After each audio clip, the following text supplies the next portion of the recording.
Ladies and gentlemen, before we begin, you should know that the story you're about to hear has quite a number of...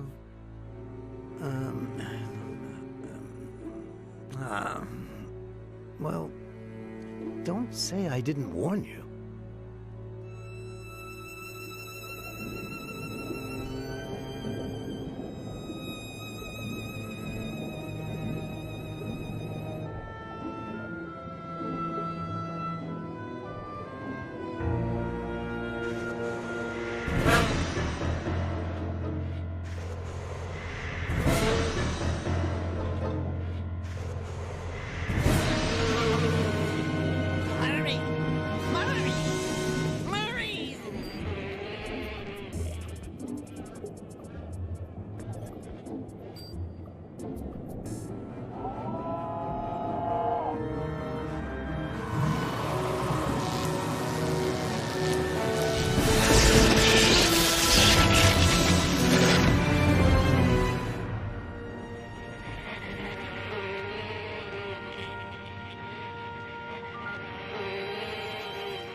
The pizza has arrived.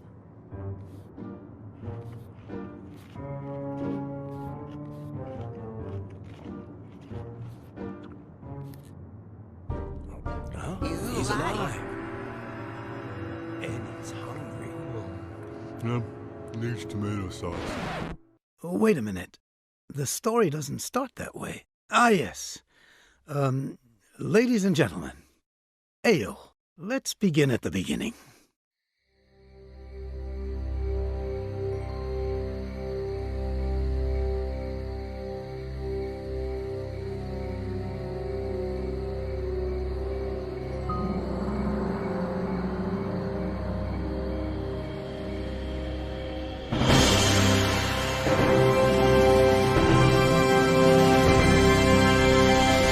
Gentlemen, welcome to the annual Horror Film Awards ceremony, in which the most outstanding monsters of the silver screen compete for the Golden Death Chickens. Please go into the theater now and take your seats and enjoy. What did you just say? Didn't you hear me? Of course I heard you. Good for you. I'm not deaf. Right, just dumb. You jerk. Lunatic. Dan Murray. The boss has assigned this story to the two of us. If you don't come into the theater with me and do your part... So, you don't think you can do it alone? I think I'm more than capable. You don't say. Dan Murray, I'm going to go into that theater and write a Pulitzer Prize story by myself. You hear me? You're gonna leave me out here in the cold in the dead of autumn? I hope you freeze. How can I keep myself warm?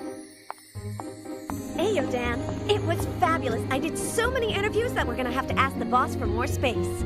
Fitz Randolph, Professor Fly, Chrome Ha, Eva Morte, the poet, the Grim Reaper, and the short guy from Monster Without a Cause. Fascinating. Yeah, you know, the one from... hey, what's that? It's antifreeze. Dan Murray, have you been out here drinking while I was in there doing your job? That's it. The byline is going to be mine and mine alone. They can fire you for all I care. What's more, if they ask me for a shovel to help dig your grave, I'll be more than happy to help. And if... Hey, what's he up to?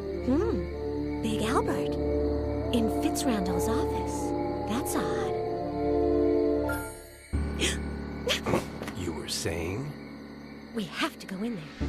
My thoughts exactly. Finally, real investigative journalism. Come on, move it. Sweetheart, my thing is sports writing. If he hits you with a baseball bat, call me. And that's how it all started for Liz Allaire. She decided she was going into that office with or without Dan's help.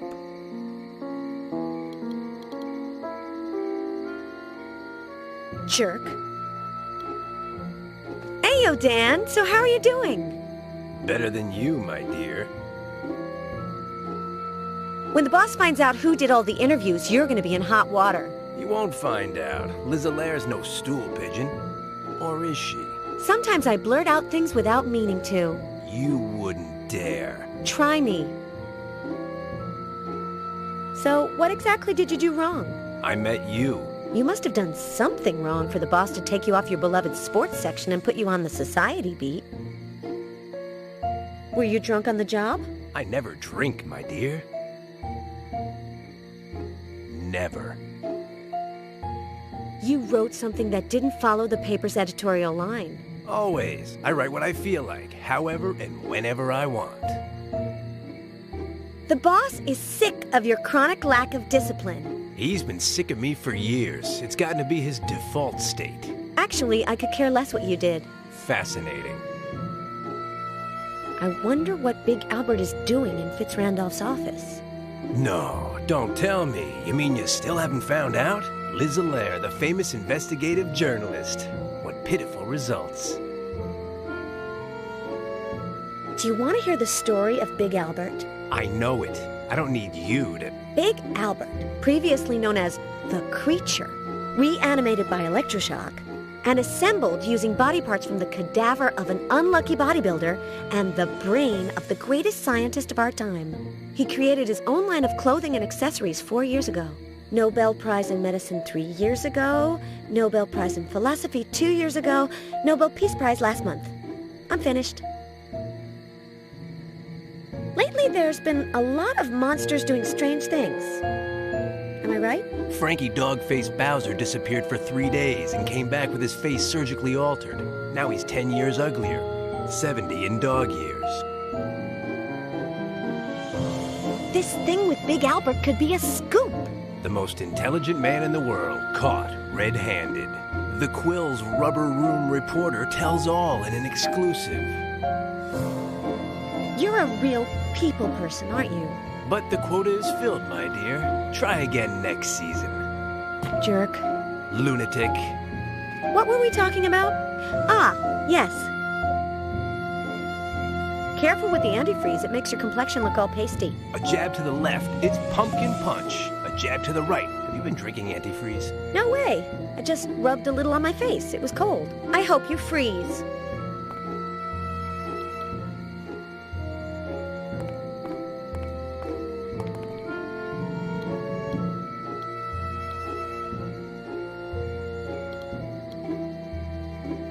Once got my head caught under the hood of my father's car. Anne-Marie, my smart sister, was being Tarzan. Queenie, my pretty sister, was Jane. I was Cheetah, and the car was the crocodile.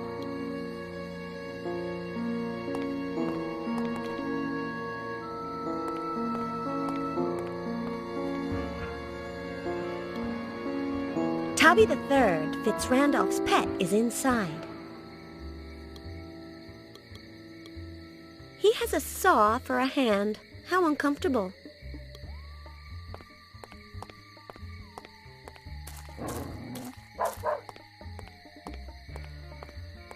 Ayo, short stuff.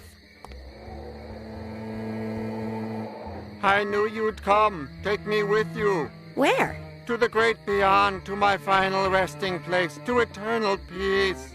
No way, never on the first date. Are you not my grim reaper, the angel of death, the bearer of the scythe, the stealer of souls? Ah, now I know who you're talking about. It's a guy with hiccups who's still at the party. Quite elderly. I'm Liz, and you? Phil, my time has not come. It never comes. Have you seen Big Albert? I have seen things you can't imagine. I've seen ivy grow higher on the wall.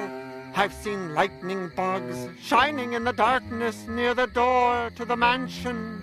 I've seen all this and much more, all of which will disappear in time. But Big Albert, no. Are you feeling sad? Sadness is the only real name of that which you call life. Let's talk about you. I've never seen you before. What do you do? Pull petals off the daisy of existence. I'm dying. I'm not dying. I'm dying. I'm not dying. I'm dying. And what work do you do while you're pulling the petals off the daisy of existence? Gardening. I plant, I water, I cut fence posts with the saw. I observe how everything decays in the relentless march of time. What's behind this door? My tool shed. my greenhouse, my vale of tears. Do you want to go in? Never on the first date. Disconcerting. Why are you here doing nothing? I'm not. I'm dragging myself toward the inevitable bitter end. What do you do here, apart from dragging yourself toward the inevitable bitter end? Lots of drunkards on the loose. They step on the grass. Hollow men crushing lilies underfoot in the land of death. I'm sorry, I'm not gonna get any good headlines out of you. Hey, yeah, we'll talk later. If we don't expire first.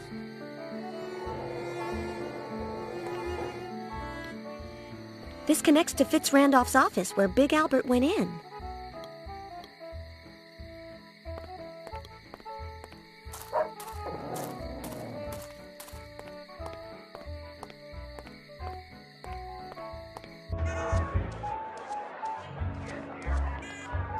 Hiyo, miss. I thought you were going.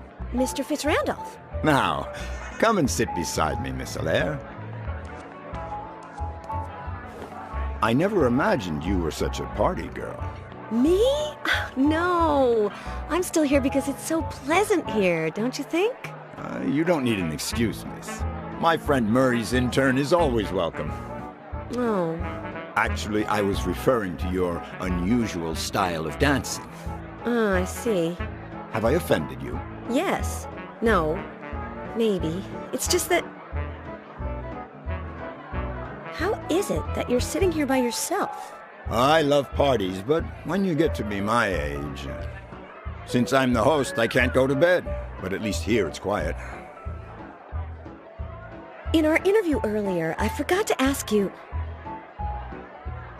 Do you get along with the stars of your super productions? Well, I try to be a good employer, but it's not always easy.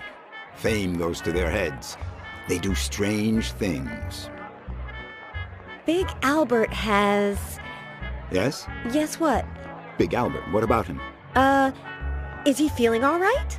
Miss, if this keeps up, I will end up understanding why they call you Loony Liz. How's business going? Support your answer.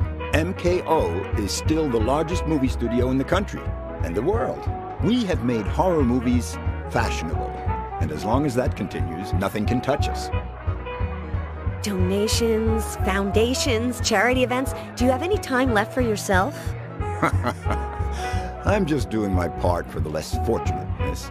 Without the little people below, the cream of society would sink to the bottom. How did you know I was going to say that? I didn't. Disconcerting. Horror movies have allowed monsters to gain acceptance in society. Are you proud of that? Not completely accepted, miss. It's true that we aren't persecuted anymore and that we finally have the same rights as everybody else, but unfortunately, there are still many minds to change. So many people judge other people by their appearance. Thank you for your time. I'm nobody's intern. Oh, pardon me. It's just that you're so young, and Murray is so you know what I mean, so Murray. Dan is a sports writer. How do you know him? I'll only say one thing. The Los Angeles Freaks. I'm the owner. How nice. The baseball team, miss. I bought it years ago, and Murray comes to all the games. Why does everyone like Dan? I don't want to seem arrogant, but Murray is like me. We're both self-made men, and we both have kept our common touch. Dan's not worth talking about so much. What about my style of dancing? Well, you're not accustomed to dancing in public. I've never danced in public, but I look quite good in the mirror. Then don't let anyone tell you otherwise. If I hadn't believed in myself when I was young, I wouldn't be where I am today. Are you insinuating that I'm not a good dancer? No, although society may not be prepared to see a woman move so many parts of her body so rapidly and with so much independence with respect to the rhythm. Aha! I'm a feminist. Vegetable soup. I don't understand. Do you want some? What? Vegetable soup. What's in it? Disconcerting. Now, where were we? I'm gonna take a walk. Just one thing, miss. As you're probably already aware, I know some of the best doctors in the country. including psychiatrists. I have a cousin who's a veterinarian. I've observed that you sometimes say disconcerting things. Yes, I've done a lot of reading. Yes, of course. It's, take the vegetable soup, for example. Poor thing. Haven't you had dinner? Yes. No, I won't keep you any longer. Cons, I can't go into the hall that leads to Fitzrandolph's office while he's right there next to it. Pros, he gets along with Dan. This is the idea. Bad idea. Good. Bad. Jerk. Lunatic. Dan Murray, are you telling me that you do not intend to go into the mansion or to get Fitzrandolph away from the hall? In a nutshell. Well, okay then. Okay. Good. Good. But Liz Allaire was not a woman to give up easily, and she decided to convince Dan to get Fitzrandolph away from the hall. Heyo, Dan. So how are you doing? Better than you, my dear.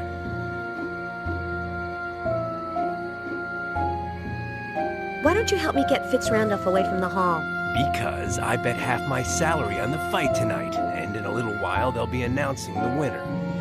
That's no excuse. Come on, I only need you for 5 minutes. It's a shame that I can't help you. A real shame.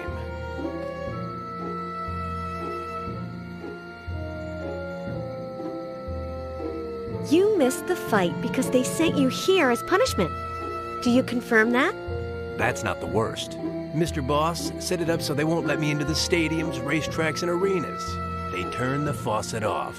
Gosh, I can't miss Friday. Manny Hammerboy Brown against Rico the Italian Stallion Sandretti. I would do anything to be there.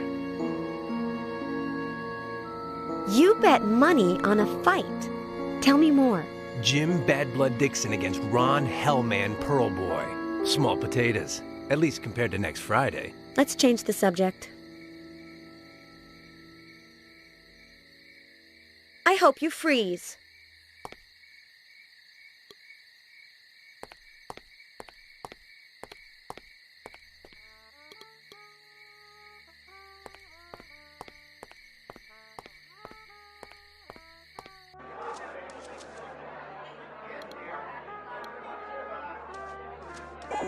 So, short stuff, you guarding the stairs? Restricted area. Only person authorized, William A. Fitzrandolph. Don't worry, I'm not trying to go up. Fitzrandolph's private quarters are up there, right? Restricted area. What happens if I go up the stairs? I punch you. I have good manners because I went to finishing school. How about you? Negative. Well, it's been a pleasure. See you later. Negative.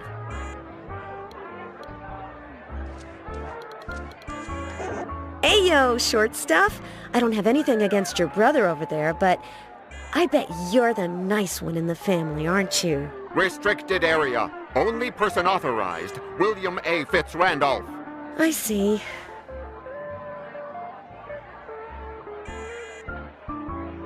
Fill in the blanks. Dan Murray was so dumb that in school he got one Negative. after another.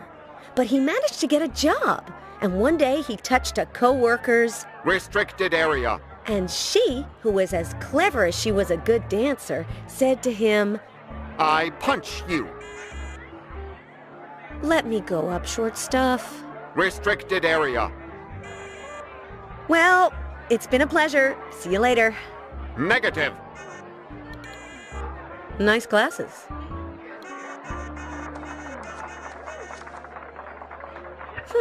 These could be Professor Fly's.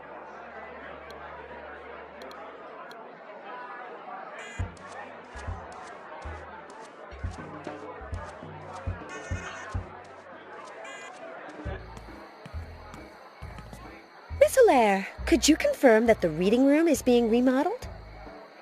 Confirmed. Thank you. You're welcome. My pleasure. Nice painting.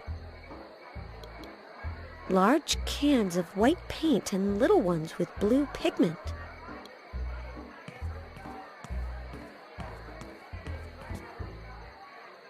The cans of pigment weigh less. My father once caught me sliding down the banister at home, rear end first. My backside stung for hours. Did the workers leave this behind?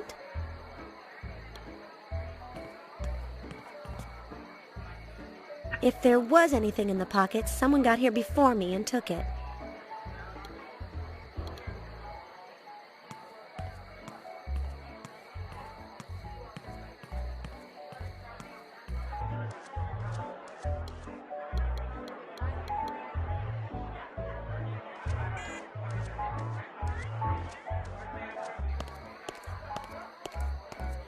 Heyo, Edgar. What are you doing at the window? Heyo, weren't you going? Oh, sometimes I'm going and sometimes I'm coming. What are you doing at the window? Shall I take your jacket again? I'm gonna be coming and going. What are you doing at the window? Rehearsing. Ah, you've been cast in a movie? No, just rehearsing for the sake of rehearsing. With my looks, nobody can believe I'd be competent as a monster in front of the camera. Out-of-work actor. Coat check attendant. Obvious synergies. They don't let you play monsters? No, with my looks, I don't scare anyone. At the auditions, I don't even get to act. They send me packing as soon as they lay eyes on me. How long have you been working for Fitz Randolph? About a month. He pays well, and he's nice. What type of work are you doing right now? A little of everything. Maintenance, basically. I do whatever needs doing. And Fitz Randolph can't give you a recommendation? No, that would compromise his integrity. He gives his producers and directors complete artistic freedom and never interferes in things like casting. Was your appearance this original when you were a boy? Yes, from day one. I was born in a beautiful and absolutely ordinary place, with your typical farm animals. Why did I turn out peculiar? Your guess is as good as mine. Whims of Mother Nature. Enough said. Let's move on. I like books. Who does the one on the table belong to? To me, for autographs. I've gotten them from all the celebrities at the party. Except for Hammer Boy Brown. 20, 12, 1, 4. I don't understand. Why did you say that? To help myself relax. It works every time. Go on, rehearse. I'll watch you. I'm on it. So now he's into rehearsing. Poor thing. Edgar's autograph book. It's Blue Harrelson, the star of Vulcan Flash in the Attack of the Killer Tomatoes, who disappeared without a... Wait a minute. Edgar! You are Vulcan Flash. I wish. Seriously, you could pass for him. Now you have a job. Blue, strange eyes, dressed like this. Impossible. I'm very grateful to you, but no. Maybe it was out of generosity or stubbornness, or just because she happened to feel like it. But Liz decided that very night she would convince Edgar of his future as Vulcan Flash. For that, her original mind came up with a mental image that she decided to call the Complete Alien Kit, which she would equip with everything required for this altruistic goal.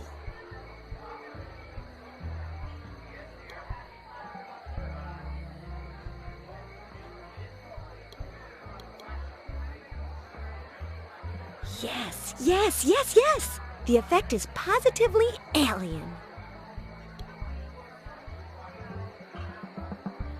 On second thought, the color blue is a fundamental characteristic of the Great Vulcan Flash. Agreed. He's not exactly the guy in the poster, but close enough. If I'm not mistaken, my Complete Alien Kit is ready for action. Can you confirm that for me, Miss Allaire? Confirmed. The alien kit is complete.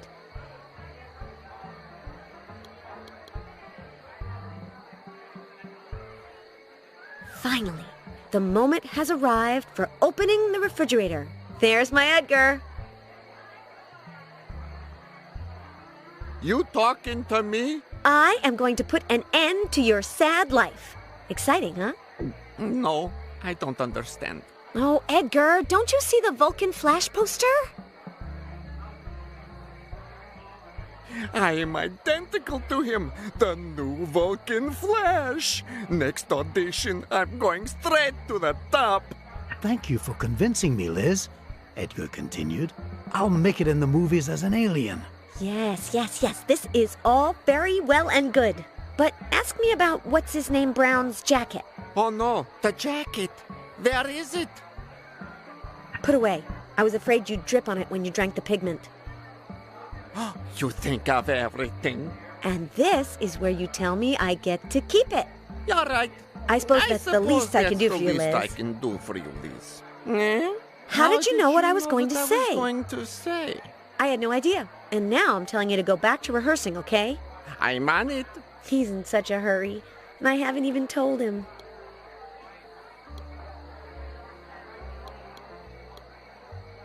Is he talking to himself?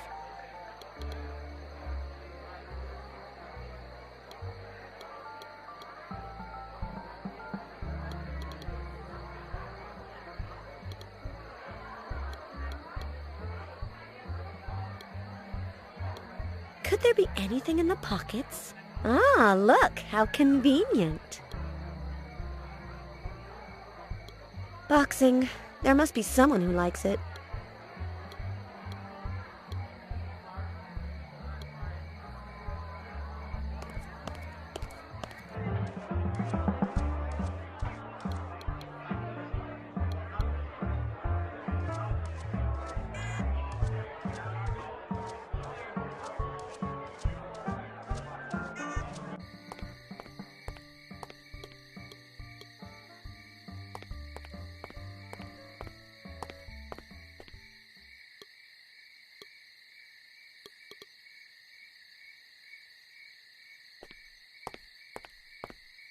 Dan, have you seen me eat paper?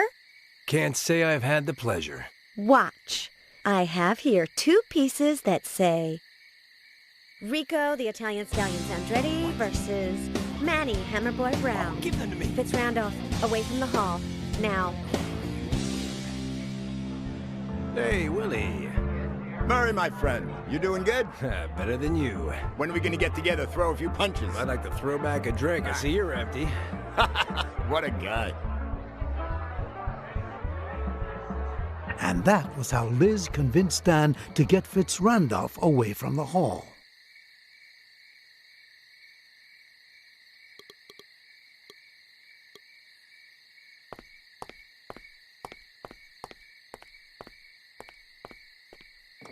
How strange. Being Dan's, I expected to find a trunk full of old, dirty, worthless junk. But apart from this empty oil can and a baseball bat, there's nothing.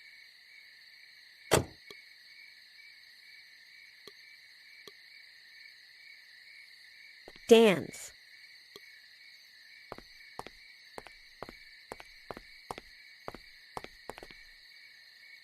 It's half full.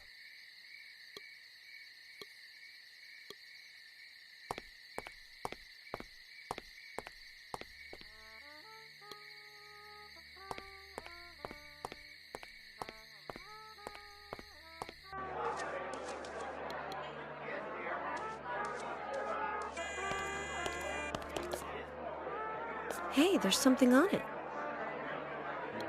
Hey, there's something on it. A crank handle. Now I can.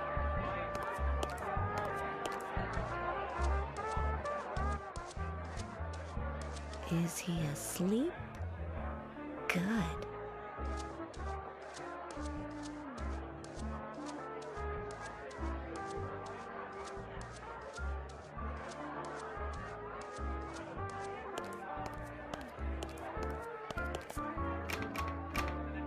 closed. Life is like a crocodile. Wait a minute. Aren't the offices of Fitz Randolph and his secretary connected?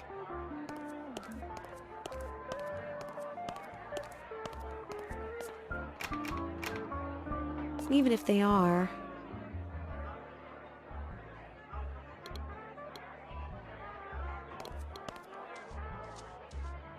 It's a still photograph from the sinister caped light bulb, a huge hit for MKO.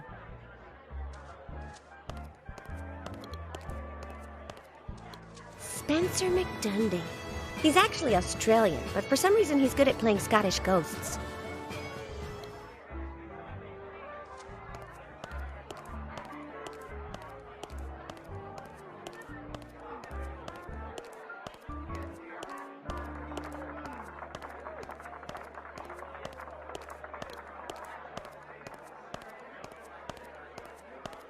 Sparky, the Vulcanian sheep. Vulcan Flash's faithful pet. It could be another office, but I have no idea.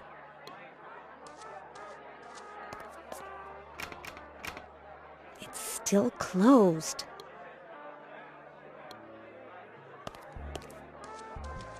Hey, yo, short stuff. Hey-o, nice night. Considering that at this time of year... You open office doors, right? Affirmative. Considering that at this time of year, it usually cools... What's your name, sweetheart? Jimmy Love. It usually cools down. But autumn, as you know, comes late and all... Look, Jimmy, I'm not going to ask you to open Fitz Randolph's office. Only authorized subject, William A. Fitz Randolph. Late and all at once. But his secretary's yes. Okay, sweetheart?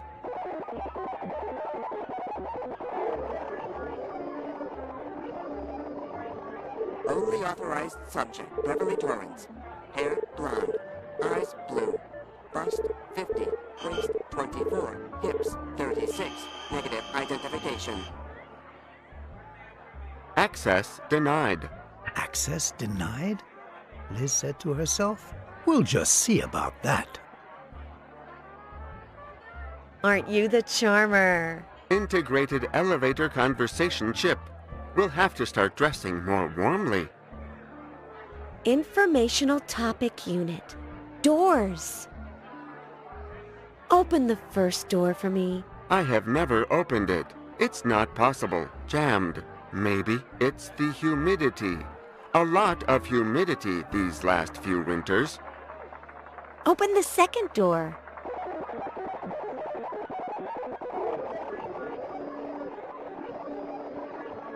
Only authorized subject, Beverly Torrance. Hair blonde, eyes blue, bust 50, waist 24, hips 36, negative identification. Access denied.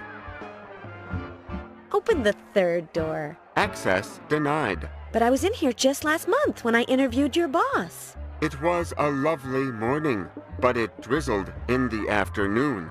The weather is crazy. Who is Beverly Torrance? Beverly Torrance, secretary, authorization, door 2. Although at this time of year you know how it is. If you dress warmly, sunshine, and if not, you freeze to death. Informational topic unit closed. Are you sleepy? Power conservation mode, low on oil. Isn't the autumn sun splendid? It is to be believed because it is absurd. Tertullian. Disconcerting. I don't understand. That is the path. I don't understand, but I believe. I don't understand, but I don't understand. Hey, time for bed, sweetheart.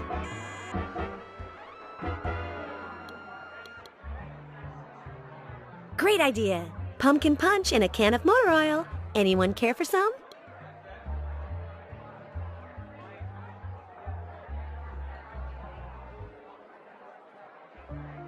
Pumpkin punch, Jimmy?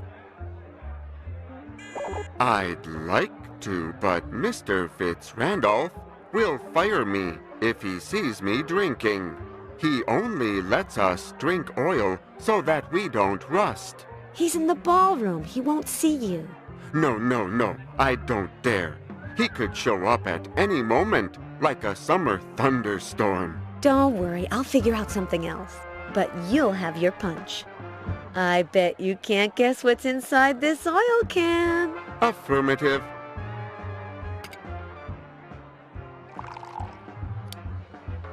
Suddenly, everything is like cloudy. The weather is just crazy. Hey, yo, Jimmy. Nice night. Open the second door for me.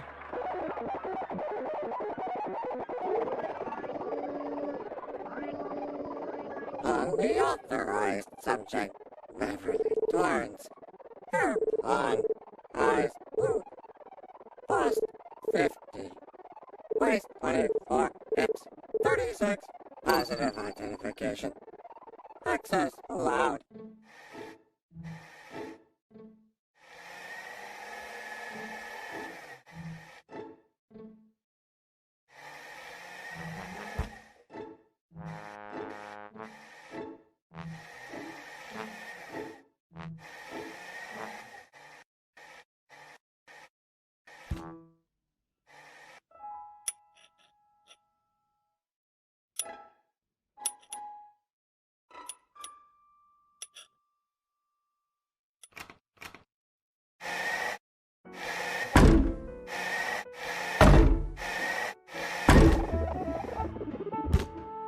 And that was how, with the help of the pumpkin punch, Liz got Jimmy Love to open the door to the secretary's office.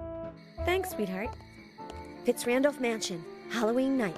My exclusive interview with Big Albert. Hey, you, Albert. Liz Allaire of the Quill. Huh? 4 questions. 20. Can you tell me your motive for sneaking into the magnate Fitzrandolph's office? 12. What's that in your hand? 1. Are the rumors that say you're a kleptomaniac true, or did I just invent that to get under your skin a bit? 4. Are you listening? Now, give this to the immaterial man. Hurry. Poor Liz. For once, fortune seemed within reach, only to elude her. On the other hand, if she had managed to get into Fitzrandolph's office, she would only have solved the mystery surrounding Big Albert after reading that note.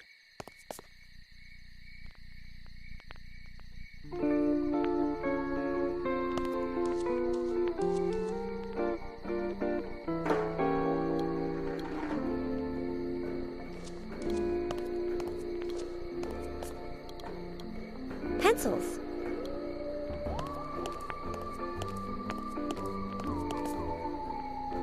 What luck! Not even chewed on.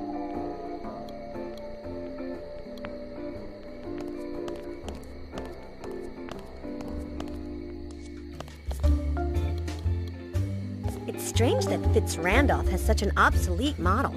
After all, he bankrolls the inventions of Professor Fly, who's designed more advanced phonographs than this.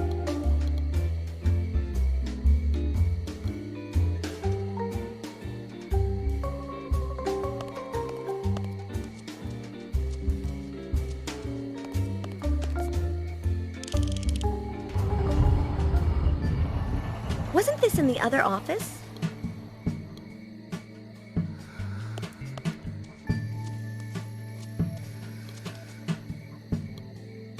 She's not altogether ugly. Too many curves.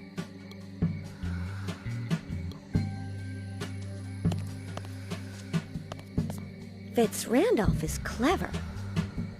One turn of the phonograph crank, and the table, part of the floor, and the wall turn, and this appears. Listen to what I'm telling you, Liz. The rose-colored bed. William A. Fitzrandolph's dirty laundry. A Liz Allaire exclusive. Forget it. The gossip rags don't interest me. This is where Fitzrandolph dictates his letters to his secretary, but only the long ones. I haven't listened to the radio since my internship at JUNK in Los Angeles. You get sick of it. I don't need it for anything. The things it must have seen.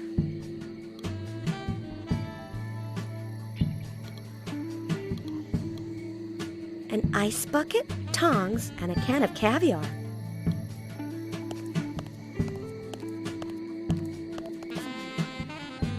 Expensive caviar. My sister, Anne-Marie, the smart one, uses it to make sandwiches.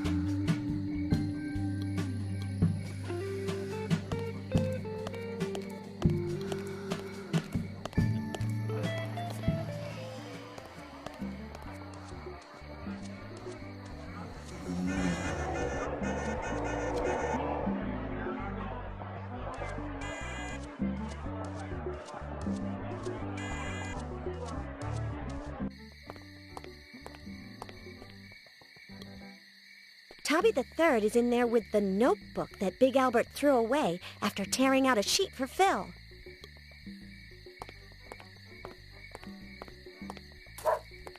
You're awfully crabby, Tubby.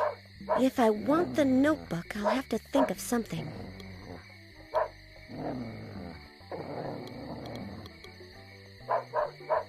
And the magic word for today is caviar.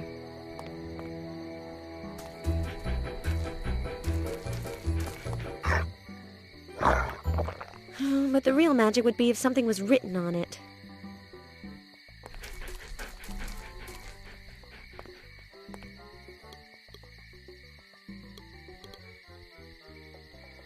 Warehouse ASAP.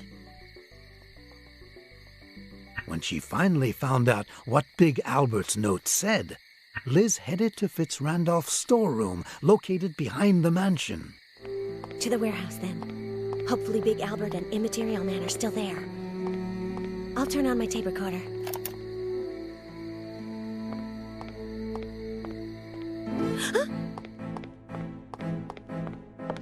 Easy now. Immaterial?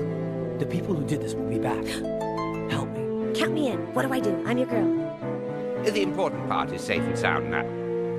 We'll simply bury the rest. Lights out. At noon the following day, Dan was awakened by a ringing telephone. It was his boss. Liz and Dan hadn't shown up at the paper that day, and he was, how can I put it, pretty angry. I won't tolerate another screw-up. You hear me, Mr. Murray, you know, you don't understand it. If the story about last night's award ceremony doesn't make the Sunday edition, you and Miss O'Lear are going to be in hot water. That's clear, Murray? Very, very hot water, he screamed down the phone. Reluctantly, Dan went back to Fitzrandolph's mansion. Edgar told him that Liz had been seen going into the storeroom, where she evidently was no longer. Finding out what had happened to his beloved colleague was not going to be that easy. Beloved? My foot. Los Angeles Stadium, Friday night. Manny Brown, Rico Sandretti. That's what counts.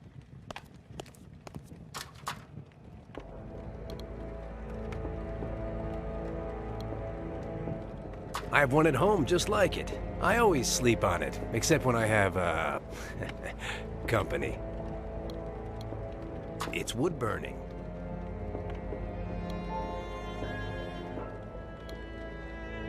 Why, I've carried bundles like those, and even bigger ones. But, step by step, I've managed to get to where I am today.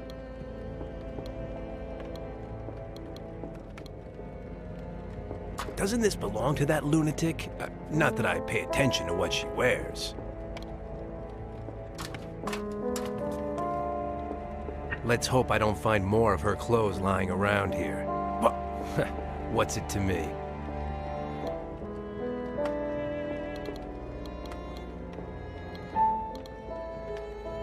Must be from some movie.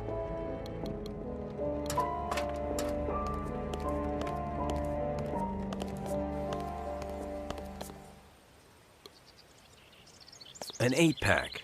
Half my salary, they belong to Octopus Herring. Psychedelic. MKO pansies. Ha! It seems like Willie has some enemies.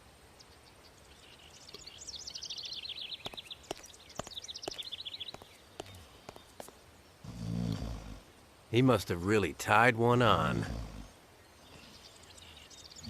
That belongs to the chupacabras.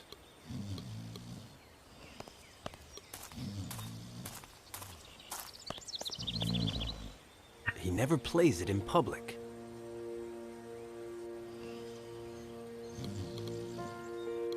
Charangote. This is a kit for making margaritas. But the salt shaker shaped like a cactus is kind of funny.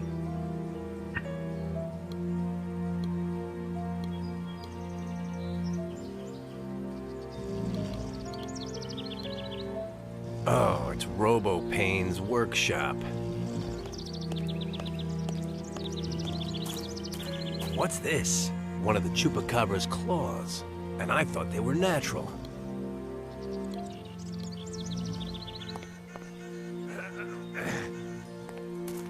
Nothing. That's not the way to get out. They're in there cleaning up after the party, or something like that. And the robots aren't letting anyone in. Plus, Willie might be in there, and he'd invite me to stay for lunch or something, and that would bog me down.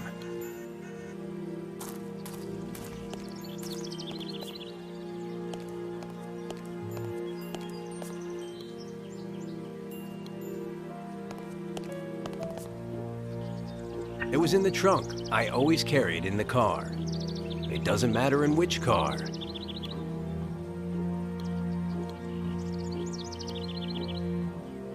My editor lent it to me. It's his wife's. His is in the repair shop because... He lent it to me because mine has been in a slight accident. Some people never learn. People lose all kinds of stuff at parties.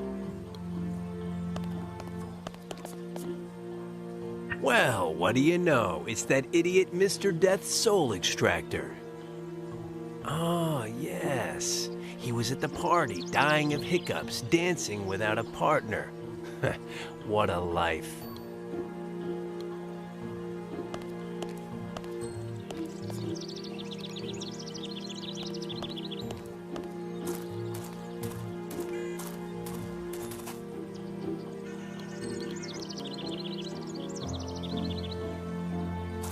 Why not?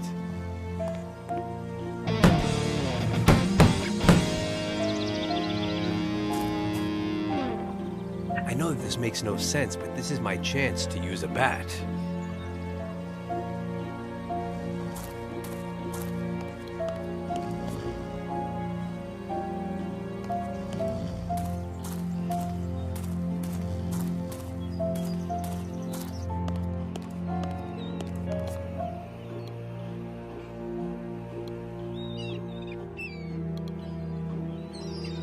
Pirate flicks. Can't stand them. Period. Fascinating.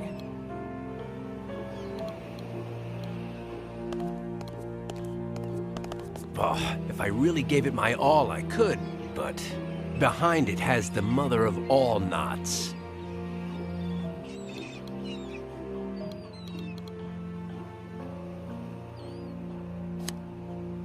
I don't know what I wanted for, but when you come from a neighborhood like mine, that's never the right question to ask.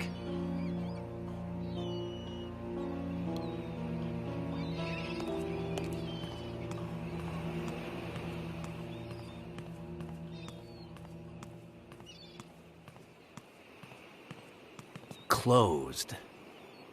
Hey! You in there! Ayo! And who wants to get in?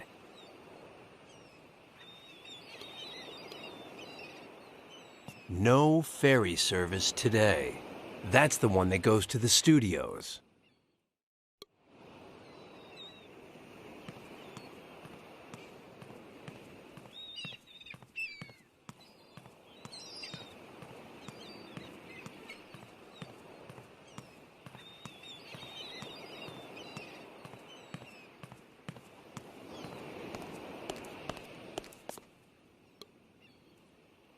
Willie's Monster Factory.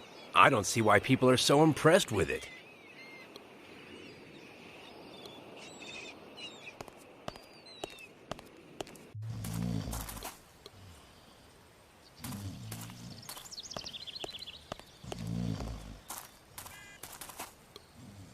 Attaboy. Ayo, Tabby.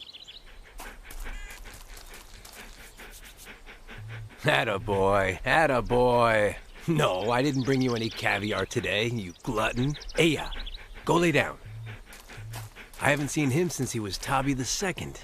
Could he have a genetic memory?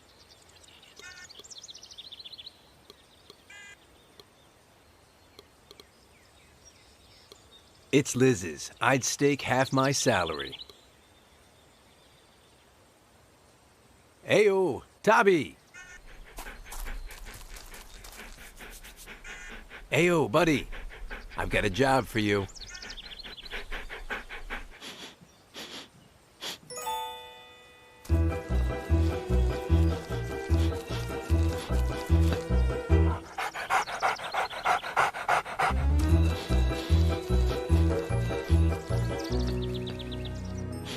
Attaboy, Tabby, attaboy. That's a long way down. Ayo, Wacko. You need a man's hand? Yeah. If she's in there, it's up to me to get her out. According to Tabby, Liz is down there. It's too far. How would I get back up?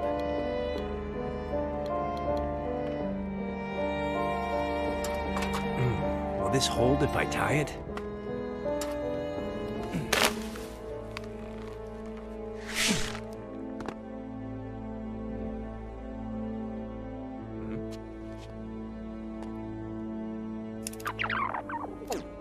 Count me in. What do I do? I'm your girl.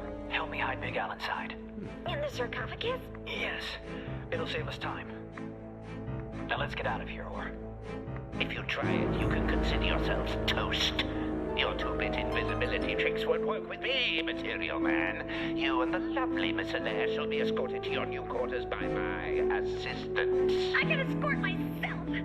Chloroform. I know who you are. Do you think you're better than a refer... Sure. Hey.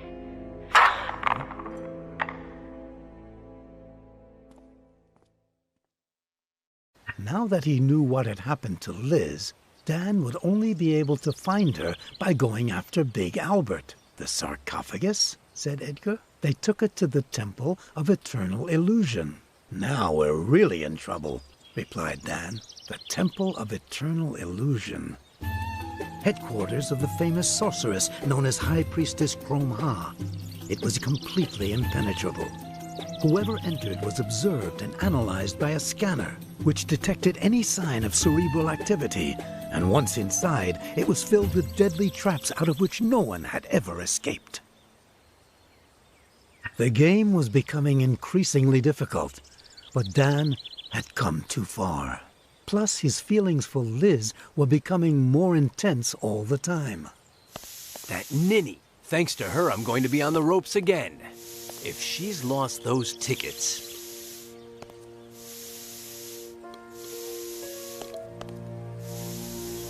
His first name is Elmer, Edward, Ethan, Kaidanovsky.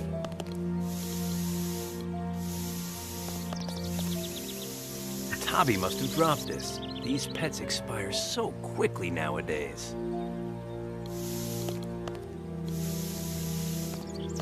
Ayo, Kaidanovsky. Back, you bloody earthling, or I'll vaporize you with my hypergalactic laser. Are you stupid or what?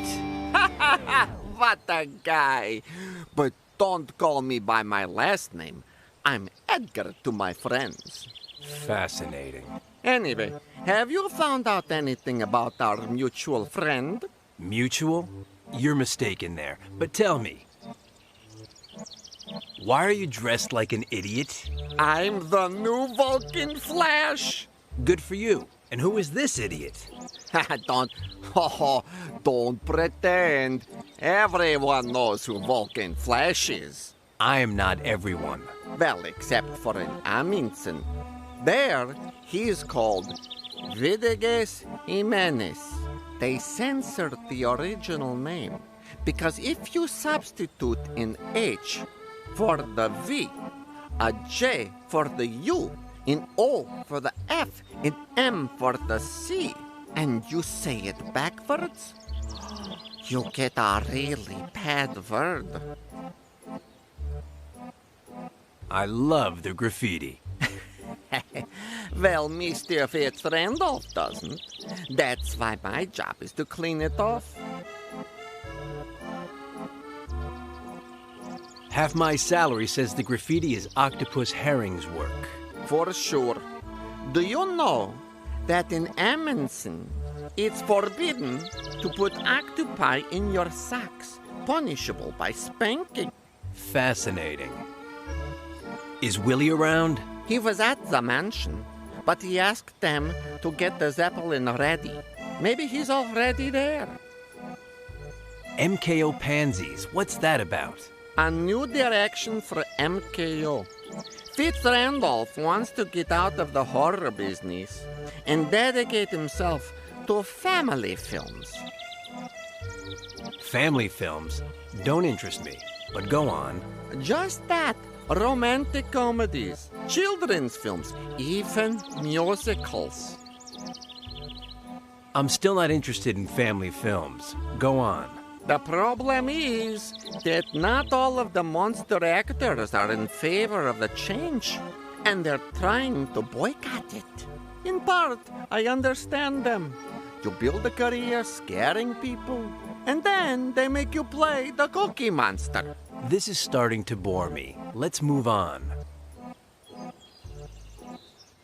So, they've taken the sarcophagus away. Where did they take the sarcophagus? To the Temple of Eternal Illusion. And what's this about the temple being impenetrable? It is. No one's ever gotten in, except for Kromha's performances on Tuesdays. The best part is that the people in the audience don't even know how they got in. They're outside waiting in line, and then suddenly, bam!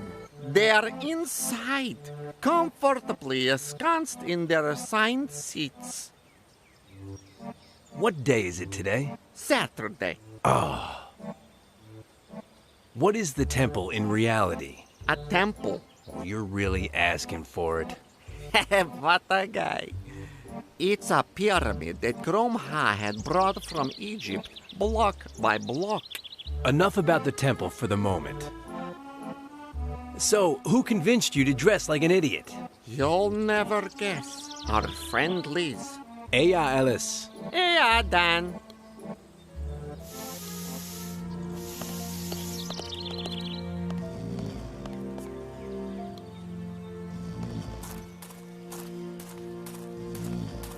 At last, they opened it. I'll help you construct, erect it, put together in any weather. Scientifically impossible. I'm going to die anyhow. Morally reprehensible. But what about poetry, beauty, purity, and artistry? Economically inviable. Well, I'll get into one of these. I won't discuss it. You won't fit, poet. You won't fit. You won't fit. Whoa, take it easy, Gargantua. Come on.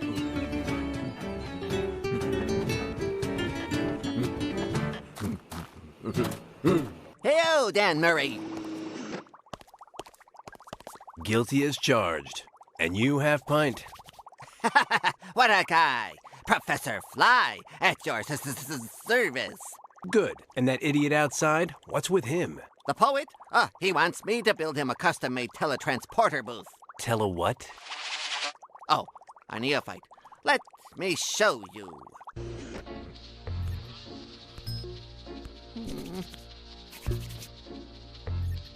Two booths.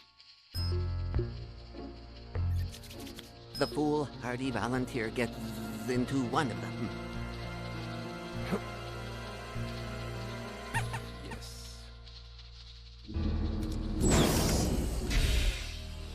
And instantly appears in the other.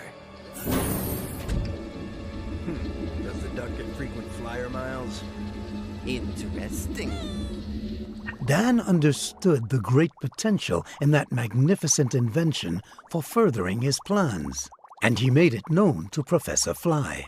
Not bad. Have you got a volunteer half-pint, apart from the rubber ducky? Oh, I wish. The poet wanted to, but I won't even discuss it. Well, now you have one. Let's get on with it. Oh, that would be morally reprehensible.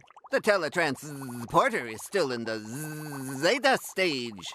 It's randomly lethal, lethally random, especially for the liver.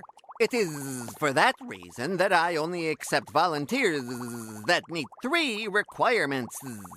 1, said Fly, they have to be completely expendable to society. 2, their life expectancy must be less than 1 year, 2 months, 9 days, and 37 minutes. 3, they must pass my psychological test for the purpose of accrediting psychic devastation to the utmost degree.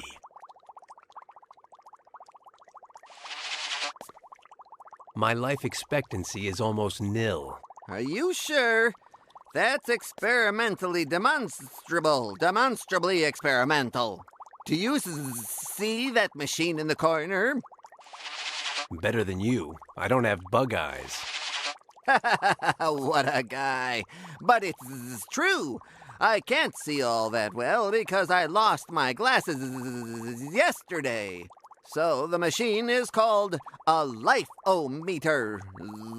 It uses the breath to determine the subject's total remaining life expectancy down to the minute.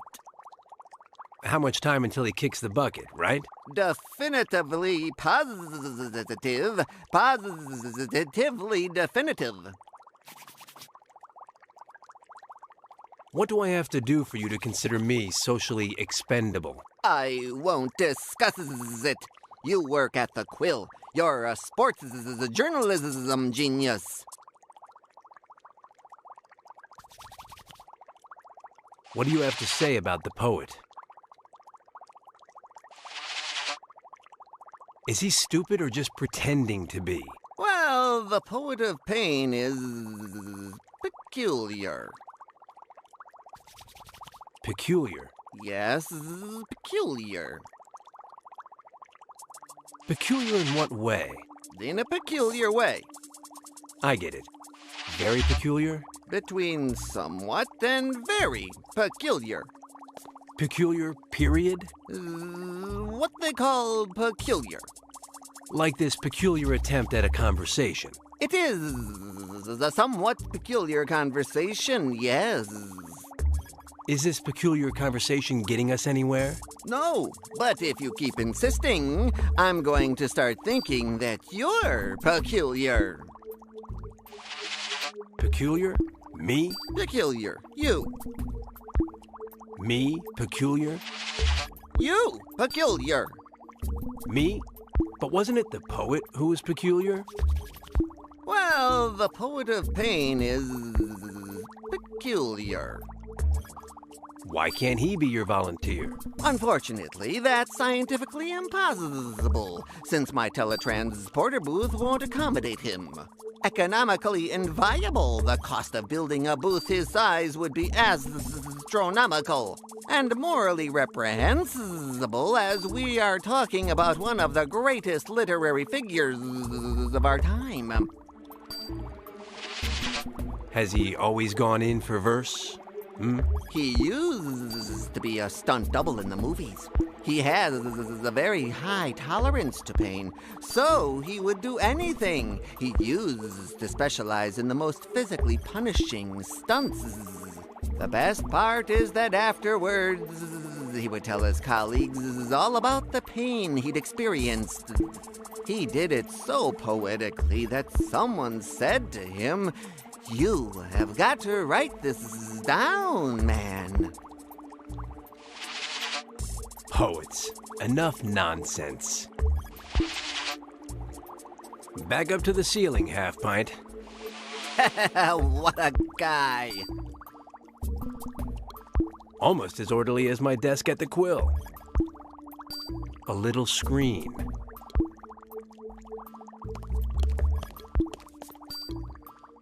strange. Let's see, how many decades do I have left?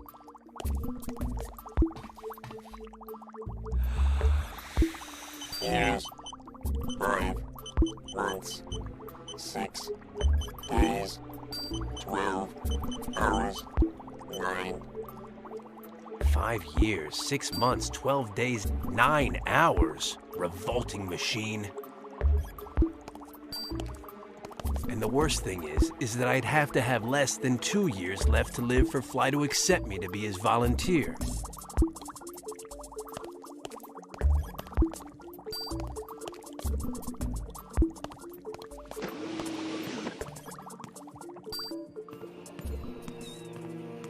Listen up. I'm going to be the volunteer for... What? You're burning your own hand? Pain inspires me. A new verse, a fresh new verse.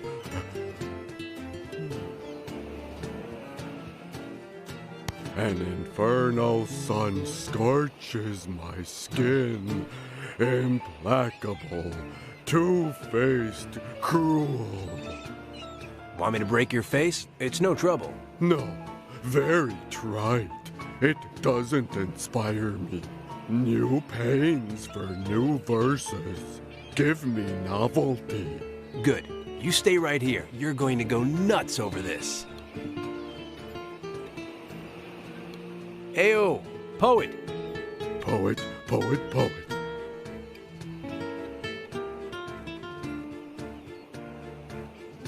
Recite one of these verses of yours that are so painful. One? Which? The one inspired by the burning yourself with the magnifying glass.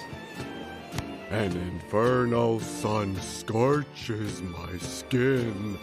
Implacable, two-faced, cruel.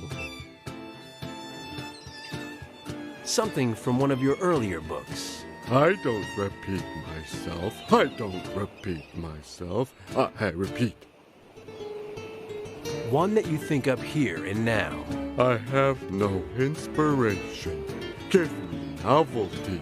I've changed my mind. Keep your poetry. Are you sure you don't want to be Fly's volunteer? Absolutely. Absolutely. My words are enough to cause you pain. Words too hurt. Interesting concept. Your mother has a mustache. What a guy. What a guy. What a guy.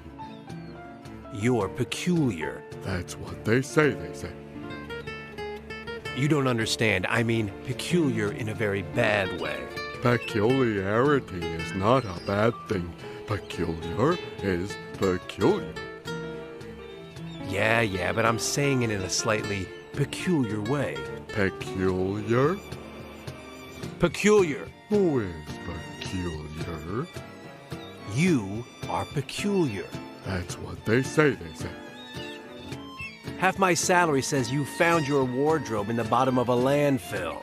What wardrobe? But I only have these clothes. Forget it. It's not worth insulting you, you mental midget. Heya.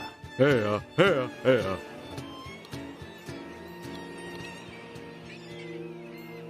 I've got something that might inspire you. Novelty. Give me novelty. Come on, extract your soul. See if that hurts.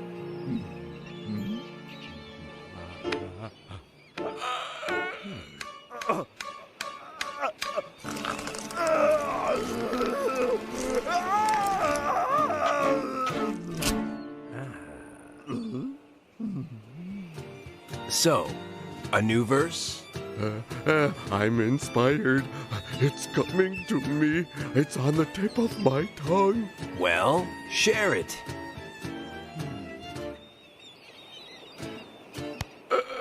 And you think that doesn't hurt? I've lost a molar. What a verse, my friend. What a verse. Thank you. Thank you, friend. Thank you, friend.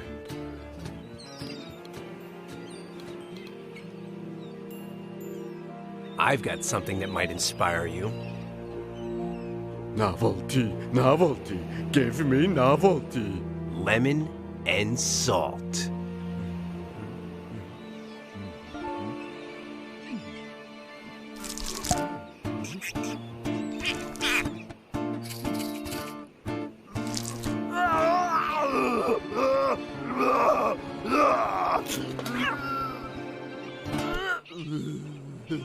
So, a new verse? I'm inspired. It's coming to me. It's on the tip of my tongue. Well, share it.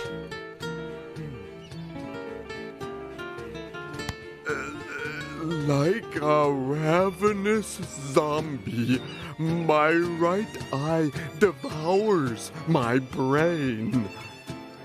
What a verse, my friend. What a verse. Thank you, friend. Thank you, friend.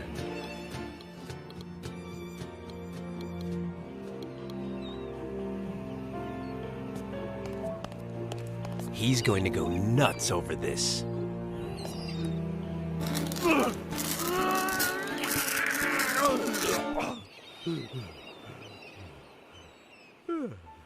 So, a new verse? I'm inspired. It's coming to me. It's on the tip of my tongue. Well, share it.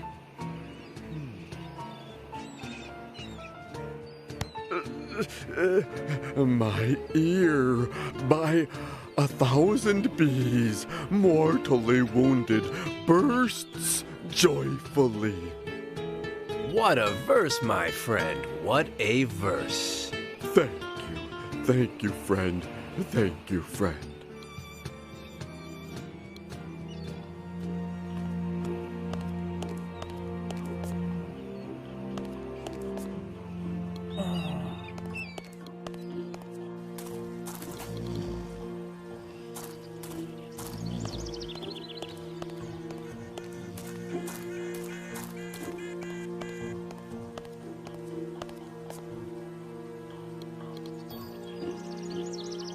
If I destroy the boss's wife's car and I let him know it was me, he'll fire me. But then Fly would accept me as a volunteer, and I'd be closer to finding Liz and the story I need to keep from getting fired, which at that point wouldn't do me any good. So, left jab, I go about my business, invent a story, and keep my job.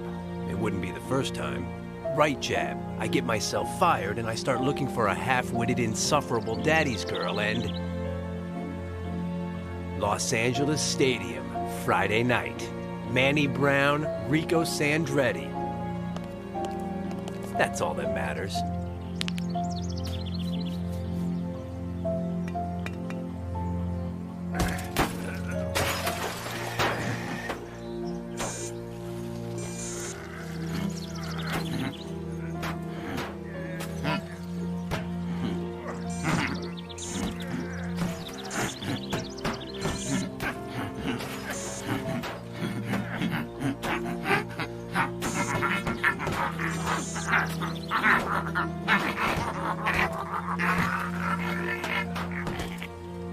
Maybe. I don't know. Maybe I went too far. Ugh.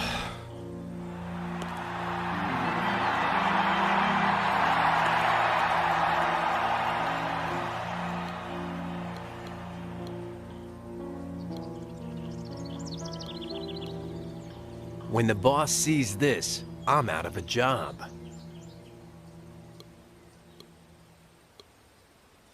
Loose ends. That's the end of it.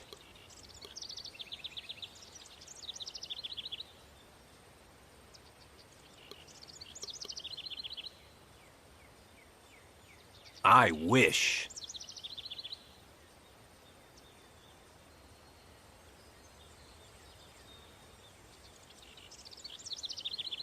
I'm supposed to put this in the car? Ah.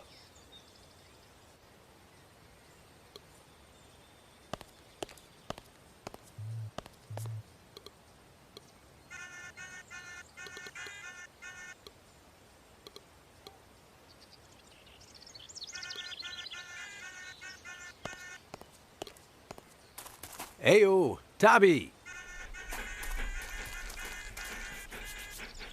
Thanks for the help back there, buddy. Hey, go lay down.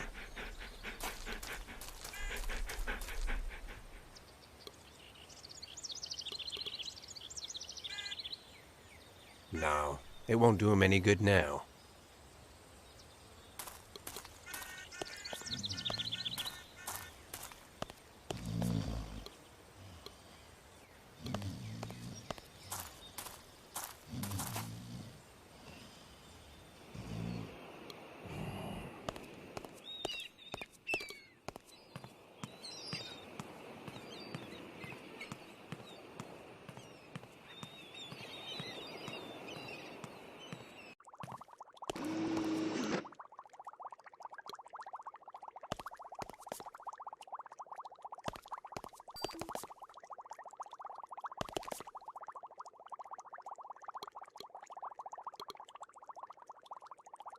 Tobby dies every autumn and is reborn every spring. I've got nothing to lose.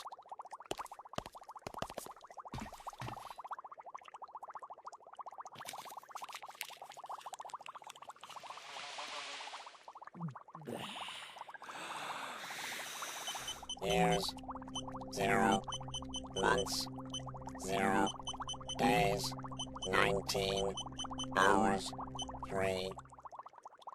I know. Pretty impressive, huh? 19 days left to live. Poor guy. That's what I call a minimum life expectancy, said Fly. Calm down. As long as I make it to the fight on Friday, everything's fine.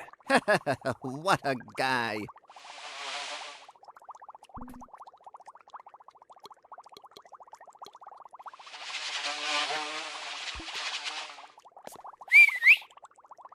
I'm coming!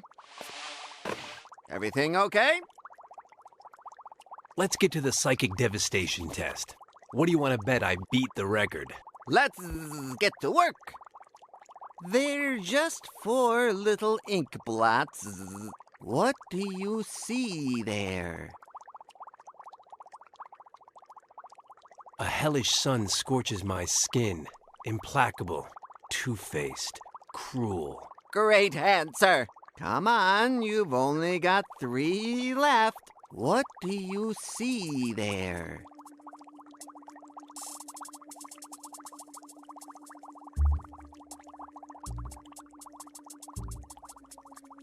My eardrum by 1,000 bees, mortally wounded, buzzing, thunderously ruptures. Great answer.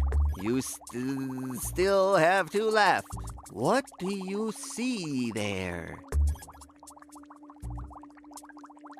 A ravenous zombie, my right eye devouring my brain.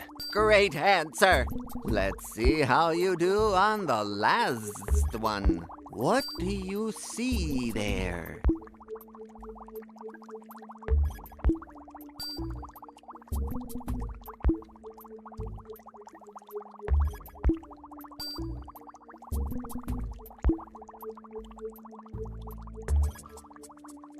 How is that not supposed to hurt? I've lost a molar. Great answer, and congratulations, said Fly. You're so absolutely morally dissipated that you passed the test. But don't go overboard. I could still fail you.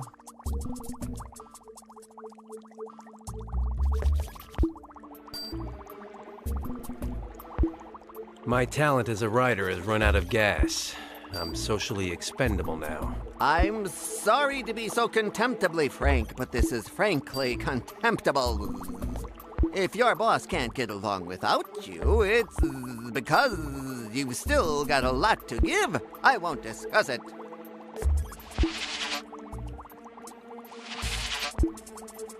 Who cares about the 3 requirements? I'll be your volunteer. Highly inappropriate. On what basis?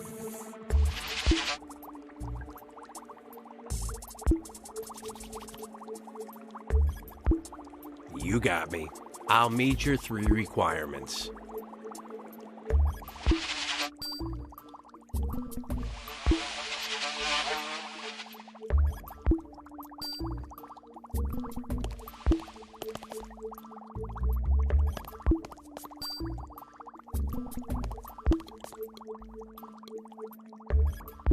Almost as orderly as my desk at the Quill.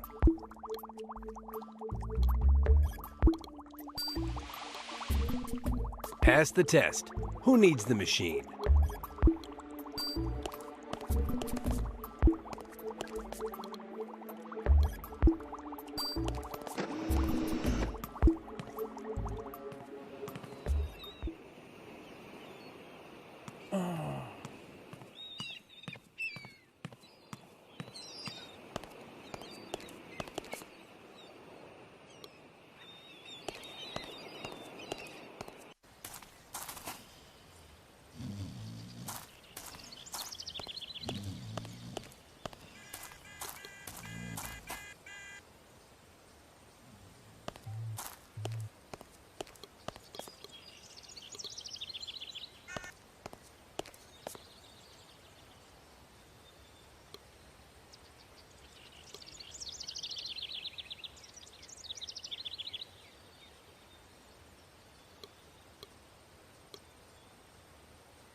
When the boss sees this, I'm out of a job.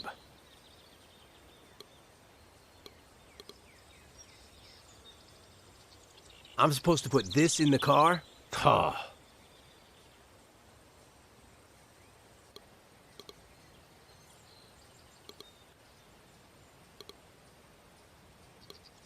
I'd grab it, but I'm too busy being sarcastic.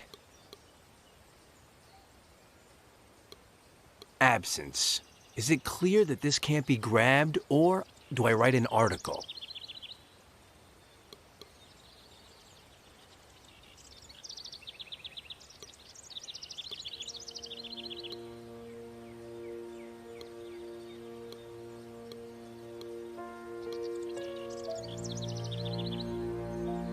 Fly's boat still held some surprises for our friend Murray.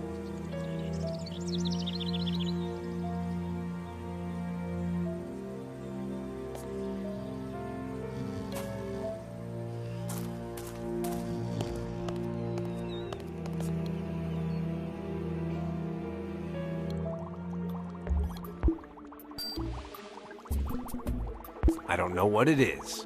I don't want to know.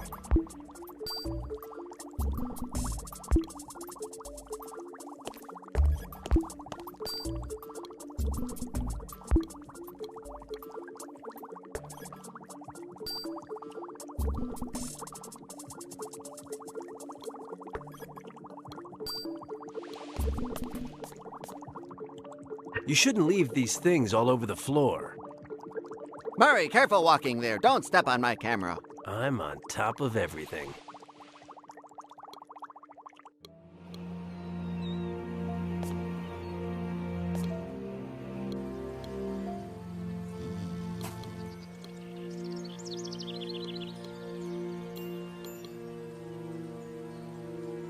Do I look like a photographer of...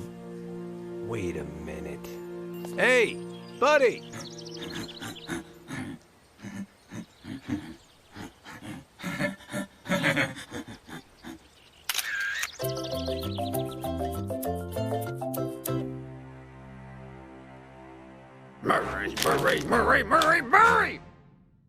Murray!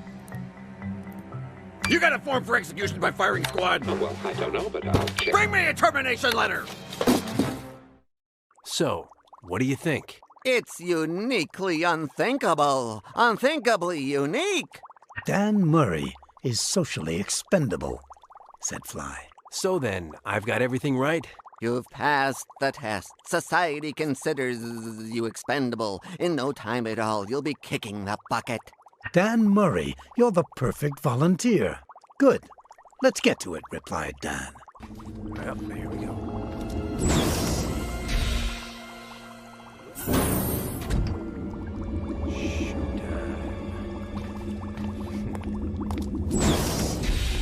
Since the booths were working, Dan's next step was clear. He had to send one of them to the residence of the High Priestess Chrome Ha.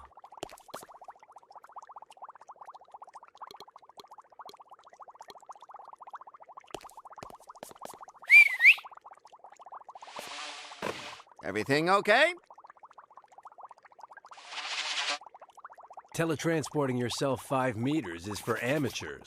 That's probably true and truly probable. What do you suggest? I can't leave a booth just lying around. The storeroom at the mansion. I have access to it. It'll be safe.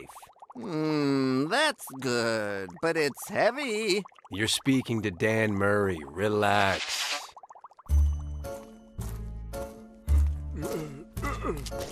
I'll distract the dynamic Uno. You get in, leave the booth, and get out of there. You got it? Assimilated and comprehended. What are you waiting for? Impossible, Dan. I cannot remove the tattoo on the chupacabras. Well, and this one? It's smaller. No, not small, not large, not... Showtime. Well, here I am. So now what?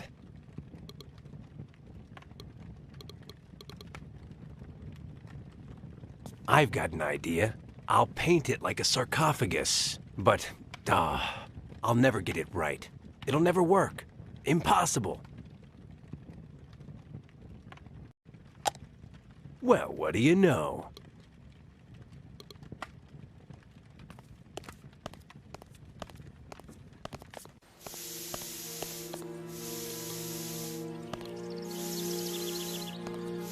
Hey, Space Cadet! Back, Earthling! There's a sarcophagus in the storeroom. No way. I already told you that they took it away before, Earthling. And I say that with those glasses, you can't see a thing. Seriously? Seriously. Not one thing. No.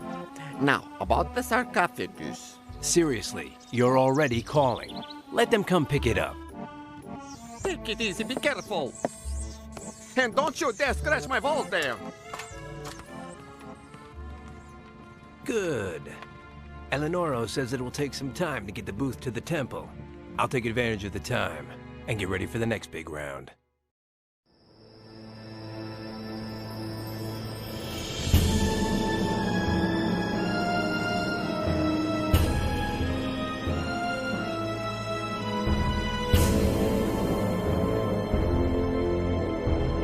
Why am I so good to you?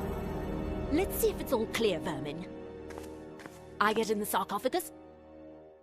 You close the door. With my foot, I activate the hidden false bottom. You open the door. The audience is stunned. I'm gone. It's completely empty. Understood? Mistress, where do you want the large sarcophagus? What sarcophagus? But looking like that? Hey, I'm gonna be there in 3 seconds. Give me an Egyptian head honcho's name. Amenophis the third. Yep, it's me. Draw and quarter him. I am the Supreme Head Honcho Amenophis III, Lord of Egypt, quarterback of the Nile, MVP of the... Be still. Amenophis the third?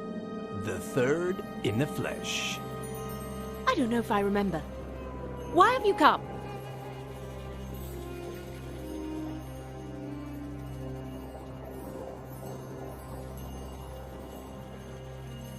Baby, I'm your midnight camel driver. I find your brashness tempting, but why should I accept you?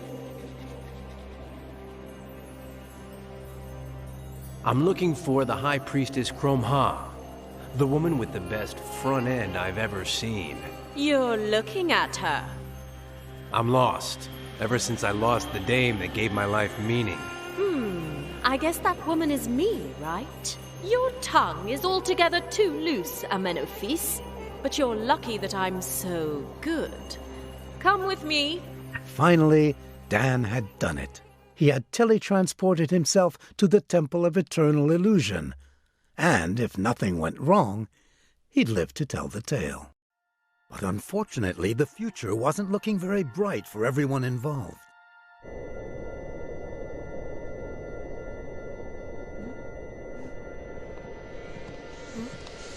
Good afternoon, Miss Hilaire. Are you hungry?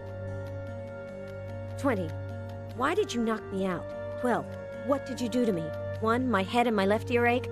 4. If you come any closer, I will bite you. At least the pain should pass within the hour. The captain would like you to dine with him. Put this on. No. Today's the 1st of the month. Do it, or I never dress in black on dates that are prime numbers.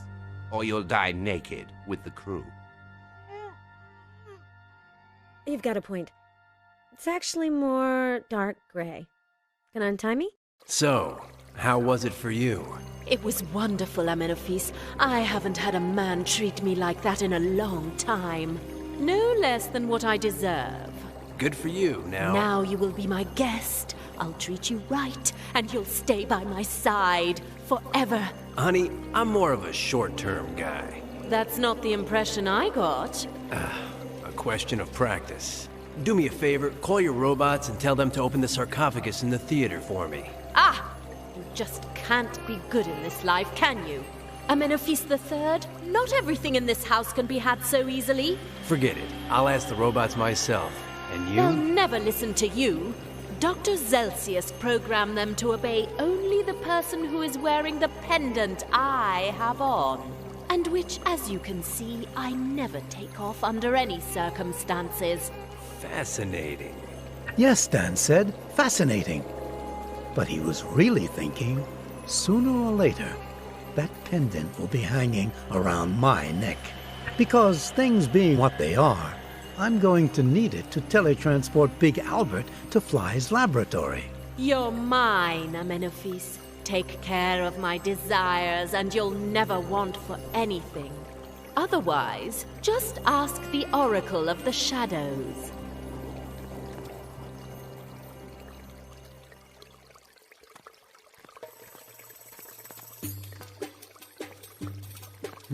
It's full of coins. Intriguing coins, but right in front of her?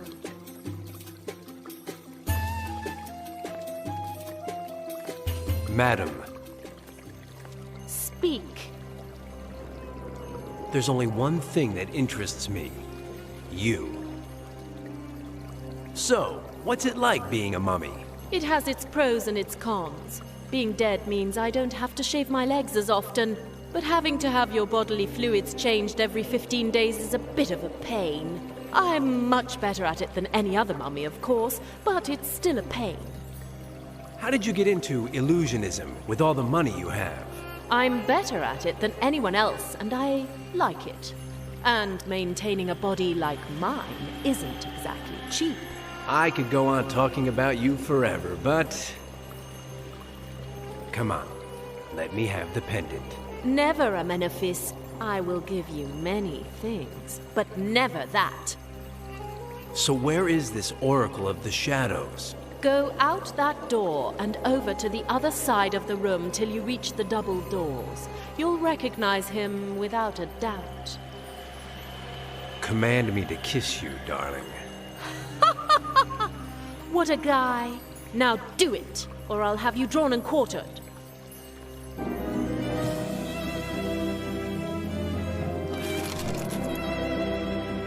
Advice from an expert.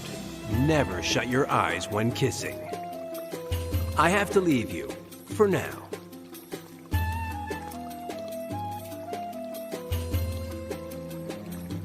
The duck makes me think that it's not one of the big ones.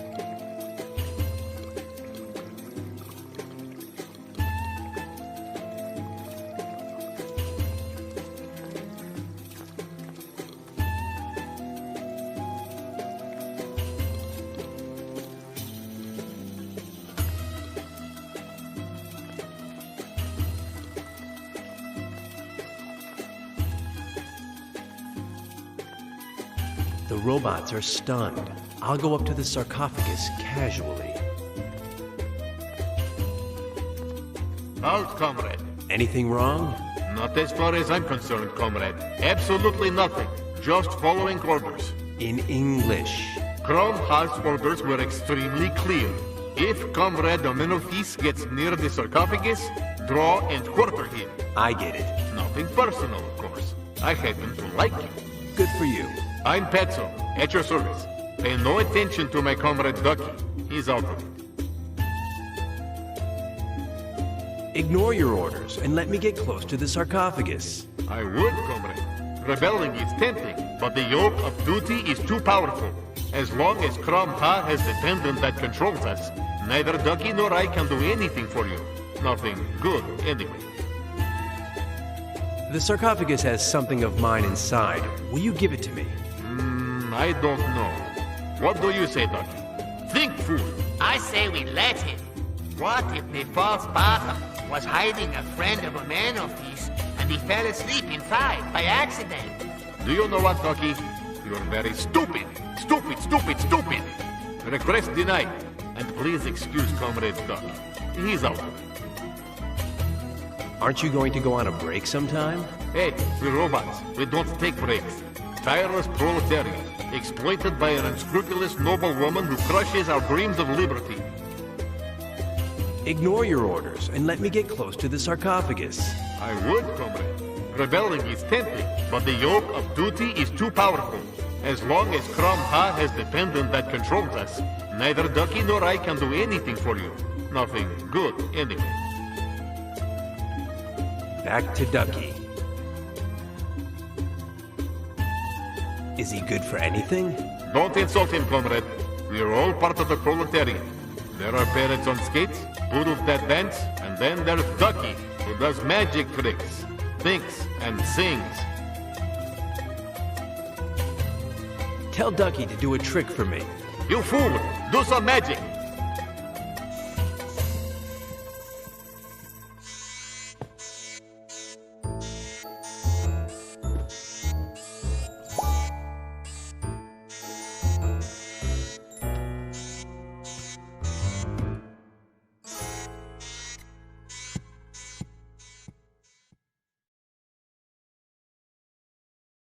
Changing the subject. Eya, comrade.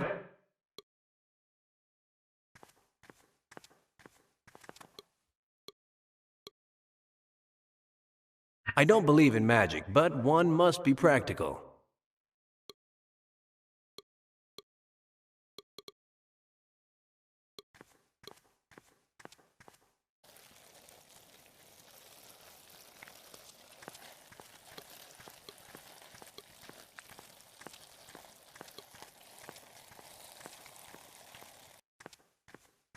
Half my paycheck says he's the Oracle.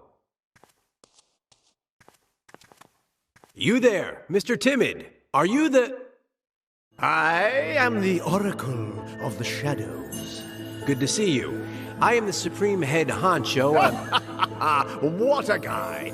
You're Daniel Murray, chronicler of sports contests, author of bedroom contests. You're trying to get Crom Ha's pendant using cunning ruses, but she'll never surrender it to you. Your only chance is to send her back to the land of the dead, which she should never have left. I get it. And how do I do that? You shall read the Book of the Dead. Fascinating. Is it very long? Very dangerous, even for a scribe like you. If you misread the hieroglyphics, you could bring about the opposite and bring hell to the land of the living. Cataclysmic, catacombic. I will test your mettle, scribe. You shall bring me 8 hieroglyphics, not 7 or 9, but 8, said the oracle. With these, I shall give you a syntax test, and if you pass, I shall take you to the Book of the Dead. Ayo yourself. Talk to me. It's a compendium of tricks for surviving after you've perished. But you'll be interested to know that it also contains spells that can return mummies like Crom Ha to the kingdom of the dead. You know, Crucio, Imperio, Avada Kedavra, things like that.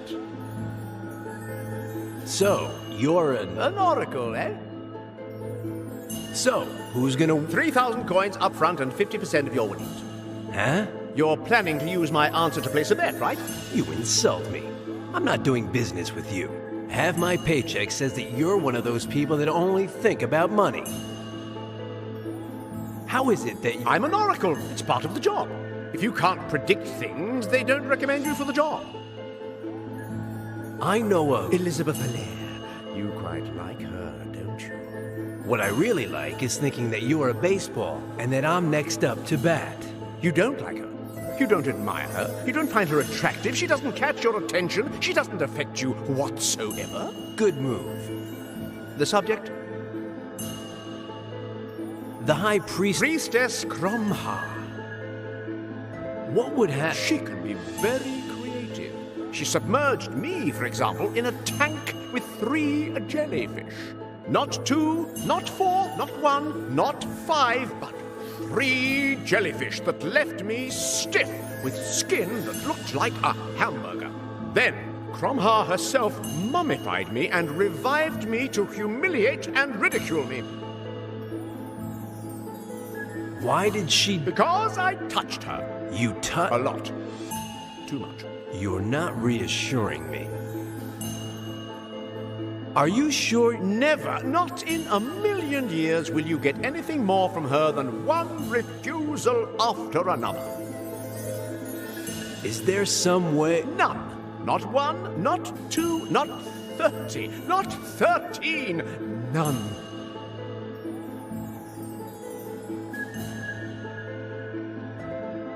Cromha to one side. Aya. Aya.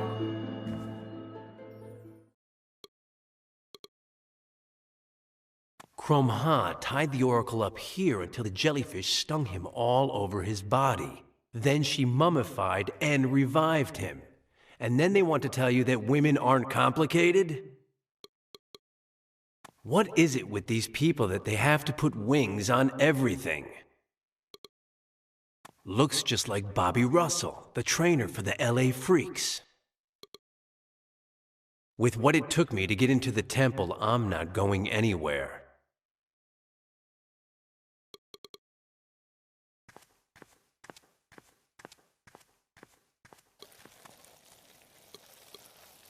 I hate beetles. The thing is, I only see males. It makes sense, or there'd be a massacre. Impressive. He's guarding the temple exit.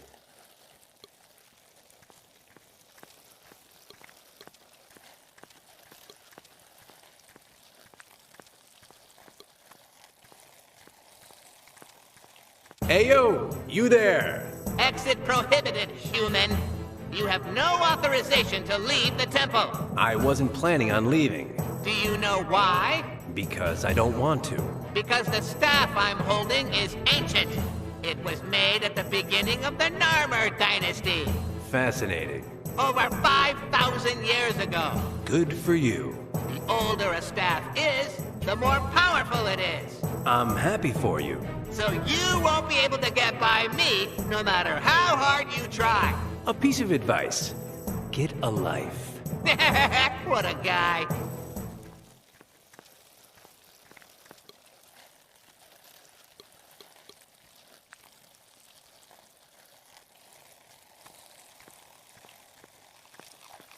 Do not dare to leave the temple, human! How many Aprils has your staff seen, friend? 5,000 years of primary power. That's since the Narmer dynasty. I see your 5,000 and raise you $1,000. What's it going to be? Huh? I have a 6,000-year-old bat. It's positively dripping with power. How do I know you're not lying, human? When you'll see it, you'll flip. Something that beat up just has to be old. Look. Do you believe me now? Stand back, human. I possess a 6,000-year-old bat whose power is so lethal that... A little single-minded, aren't you? Impressive.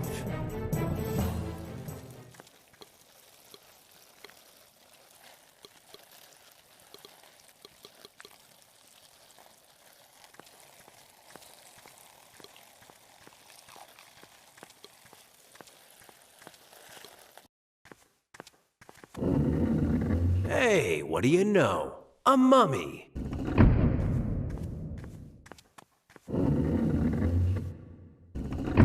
I'd swear that...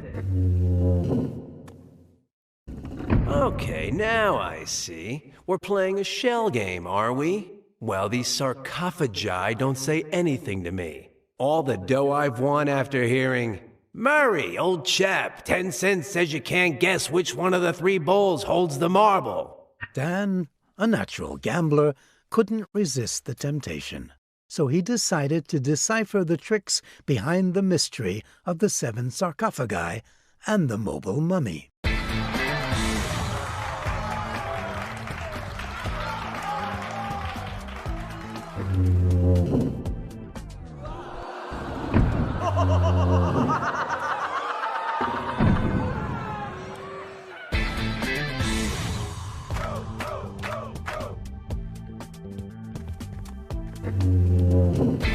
Aha! That's it.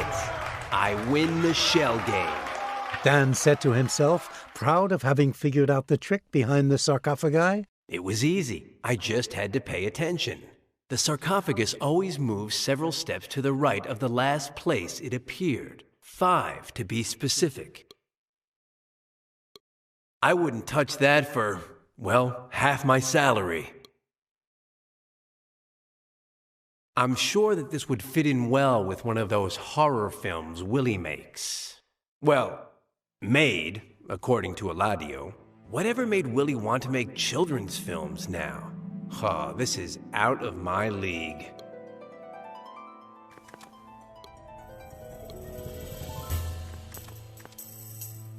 What does a mummy that kicked the bucket millennia ago want with a dagger?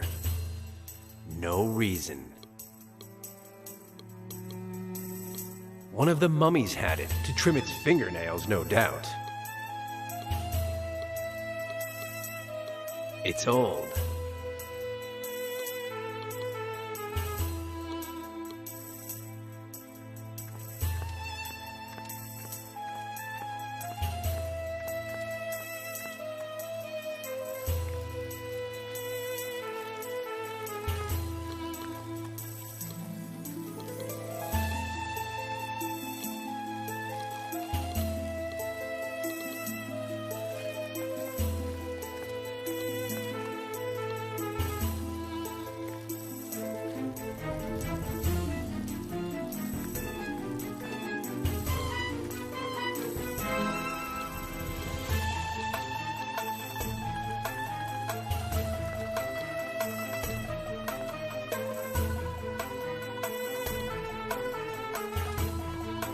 Where's the trick? Incredible, but true.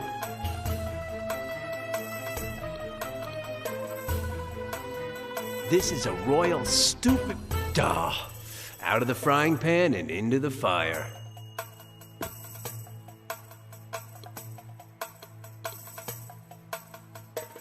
Dan Murray, fooling around, first try. Did it work? Mine again. What's next? A spinning clown? It's cute. That half-wit Liz would probably like it. And why should I care?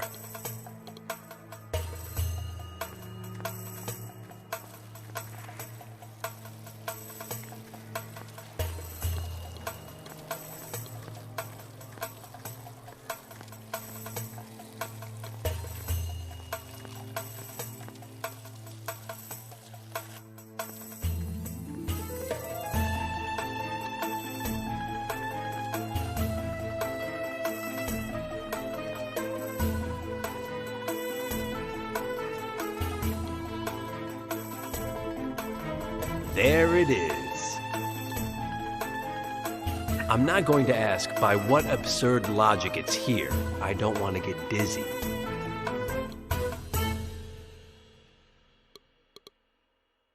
It hardly takes up any space. In the air, it seems so much bigger.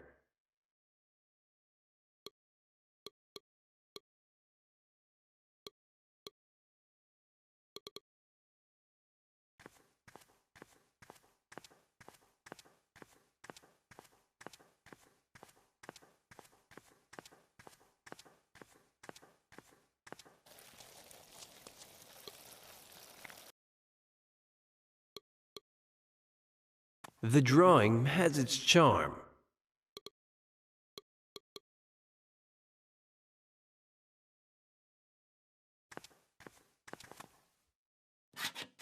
I've always been good at these things. As a boy, my room was full of street signs.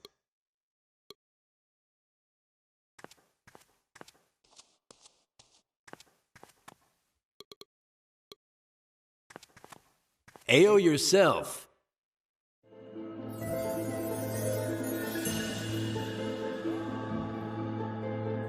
Now, what was that about? You will bring me 8 hieroglyphics. Not 7, not 9, not 6, not 10, not 3, not 15, but 8?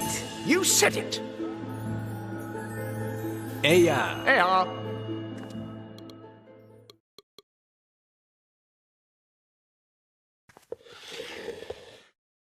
You wanted little symbols? Now you have them. There's one.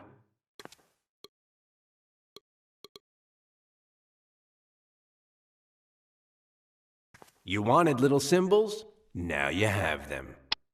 There's one.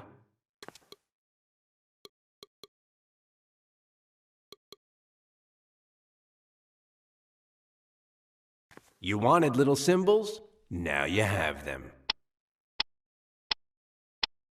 4 at one time. That's me.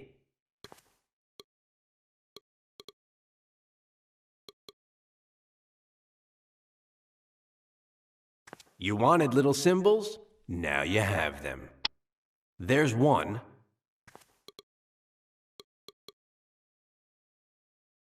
You wanted little symbols? Now you have them. There go 2. Not 2, but 1. The duck is a hieroglyphic, but the one on the other side is a drawing. Sorry. 8 hieroglyphics mine eyes do see, said the oracle. Not 7, not 4, not 3, not... Can we get to the point or what? 2. Now, at last, you will have to confront the 5 questions of Egyptian syntax. Not 1, not 9, not... Why are you looking at me like that, scribe? Let's get to work. Go ahead, then. First question. Identify the main verb in the following sentence.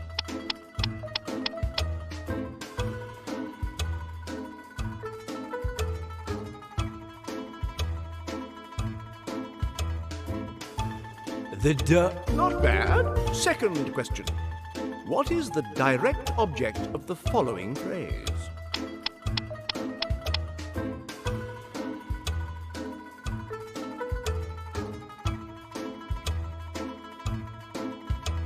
The tar. Good. You have chosen wisely. Third question. Which hieroglyphic acts as the nucleus of the subject in this sentence?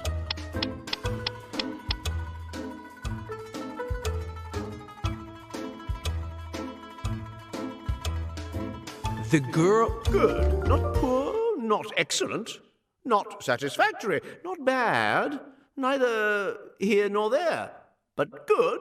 Fourth and second to last question. One of the following hieroglyphics cannot be conjugated in the passive voice. Which is it?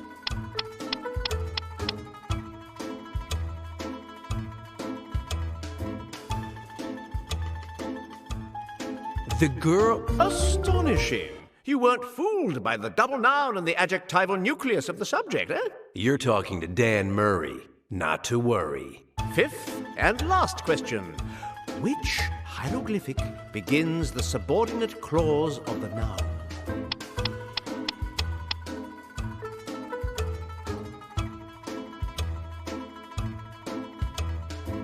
The Exam passed. How did you do it? By paying attention, said Dan. The answer in all cases was the hieroglyphic, in the same position in both the tablet and in the phrases that appeared for me to choose from. What phrases? Forget it. My life is more complicated than it looks. So let's get on with this book of stiffs. Oh, yes, of course. Take this. Oh, these bugs are disgusting. Couldn't you come up with anything worse for me? It is the key that opens the door to the chamber, that holds the book of the dead. Good. I'll just have to find the courage. That is in. In? In. In? In. I can't do this to her. I love her. Nothing worse than a love-sick oracle. Give it back to me. Take a seat and wait. Where's the book? I'll never tell you. Never. I can't help you to do her in. My light, my joy. How many millennia have I loved her for? Not 4, not 7, not 8, not 12, not 1, not 13, not... Have fun.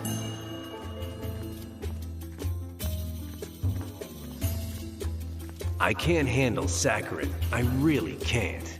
The worst thing is that the half-wit didn't give me the full scoop. I still don't know where the Book of the Dead is, but half a paycheck says that I find it with this pot. Oh, I don't think there's anything that I find so disgusting. Now that I think about it, the ones in the pond are all males, and mine is a female.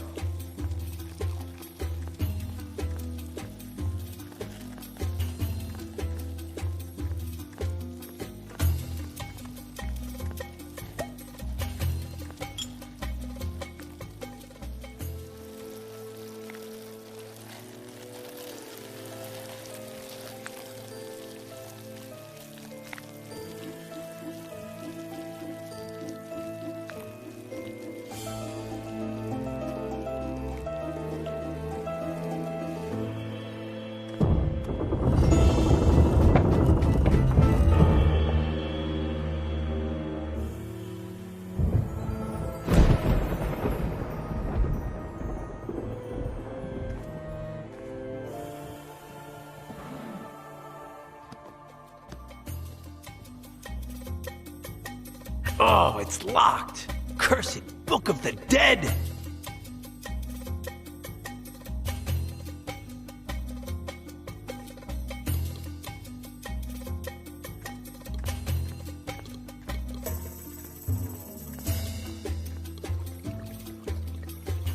Half my paycheck says that the cows on the posts are gods.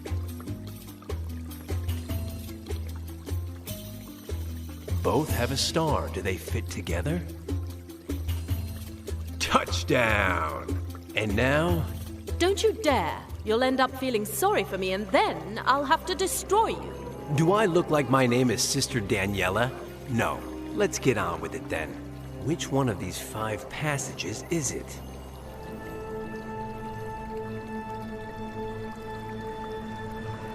Three crude slash marks. Anachronistic slot machine. Silly fool! You're waking up the dead! It's to make it more exciting, dear. Face of a bewildered guy. Falcon. Circle with a dot. You're going to get us all sent to hell, Amenophes! What's bothering you is that you'll be first. 3-legged creature. Black eye. Grocery bag. Oh, please! Take pity on me, Amenophes! Oh, it just doesn't pay to be a good person. Darling, hand over the pendant and go on your merry way. Now that he had the pendant that controlled Cromha's robots, Dan was in the driver's seat. Now for the false bottom of the sarcophagus. Hurry. Well, this guy's seen better days. Right, Dan. What's his problem? He's in bad shape. He's completely brainless. Finally, Dan had managed to teletransport Big Albert's body to Fly's laboratory. But now there was a new problem that they didn't have a solution to. Where was his brain?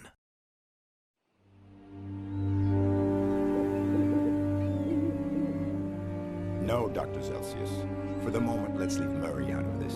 But he's been in contact with Fly. Without the brain, Fly can't reanimate Big Albert. And neither can you. You find that body, Doctor, or you will never see the brain again. But... Dr. Celsius, you may go now. Sit down, Miss Alea. Dinner will be served shortly. I've already had a bite. In the meantime, make yourself at home. People don't kidnap me in my home. Oh, you're not kidnapped, my dear. Yes, yes, yes, extremely kidnapped. Now, let's not argue. Within an hour, you'll see things exactly as I do. Until then, I'll start by getting rid of you, sir. Then I'll rescue Big Albert's brain. And then I'll get out of here. Without saying goodbye. Liz, as always, was sincere and direct. She would put Fitzrandolph out of commission, steal Big Albert's brain, and escape from the Zeppelin without saying goodbye. You are disconcerting. I've always said so. But allow me to remind you that my skin is as thick as an alligator's. No, I can't bite you or knock you over the head. I'm sorry to disappoint you. Oh, don't worry. I'll figure something else out. Within an hour, what will happen? Excuse me? Dr. Zelsius. The pain will pass within an hour. William A. Fitzrandolph. Within an hour, you'll see things exactly as I do. I don't know what you're talking about. Me neither, but I'll find out. What do you want from me? You always seem to know what I'm about to say. And now, can't you guess? To get to know me better. I'm trying to do that, but that's not my main reason.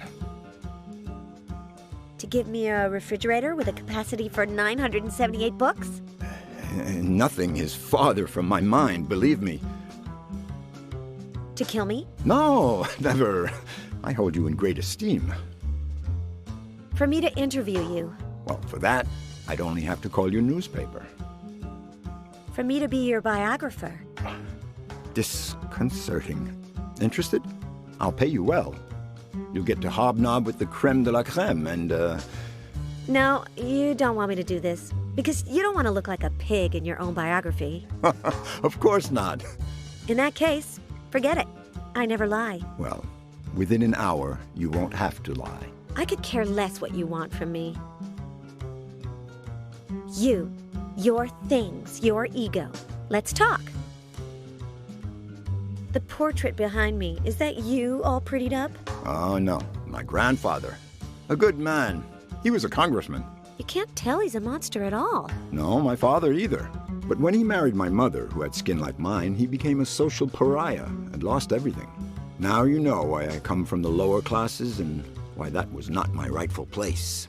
Okay, but I still have no desire to write your biography. Let's get right to the point. What's going on with Big Albert? Be specific, but don't get your hopes up. Within an hour, I won't tell you anything. Does Big Albert have anything to do with MKO's new direction? Any monster worth his salt has something to do with the new direction.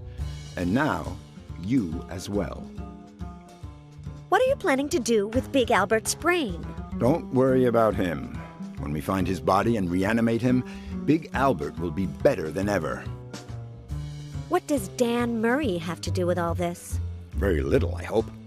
He's a good man, and it wouldn't be fair to make him suffer. What is MKO's new direction? We're dropping horror flicks. From now on, family pictures, children's films, romantic comedies, musicals. There's something else. What is it? Patience, miss. Tomorrow, you'll find out. You and everyone else. What was Big Albert looking for in your office? I'll tell you what he found. Problems. Enough said. What's for dinner? I don't know, but if you want something special, tell me, and I'll tell the chef to prepare it.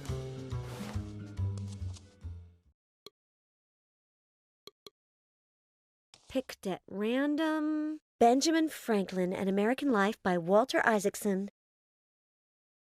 A good man, and a congressman to boot, my captor's grandfather.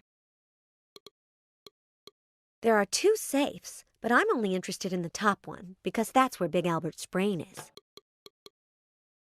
This is like Fitzrandolph's extra arm. Cold.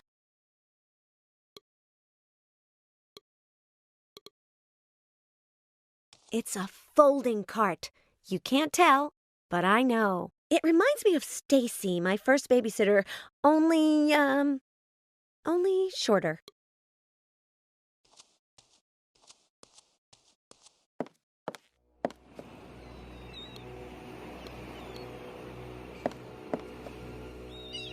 It leads to an elevator that goes down to ground level.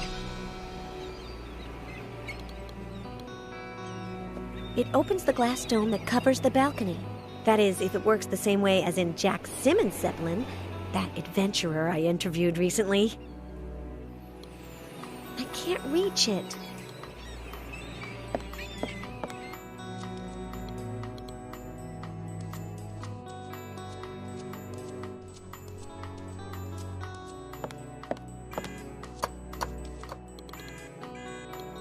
I don't recognize it.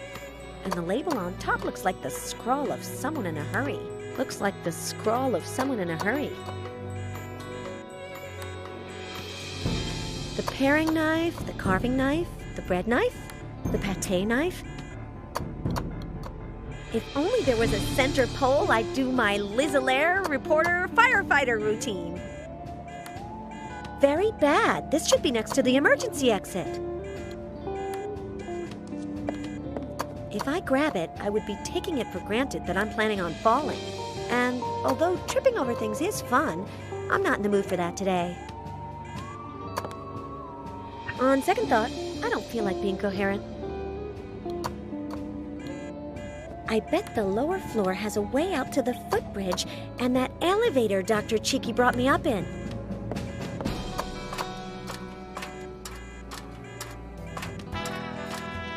Hold it, stranger! Oh, neat! A robot from the Wild West! Wanna taste my revolver's hot lid? No. Where are your manners? I don't follow etiquette. I follow orders. From Sheriff Fitzrandolph. But you'll let me go out to the footbridge, won't you? I swear on the buffaloes.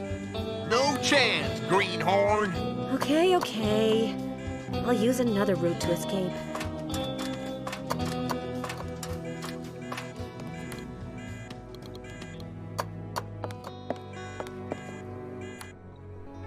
The little knife is the most harmless.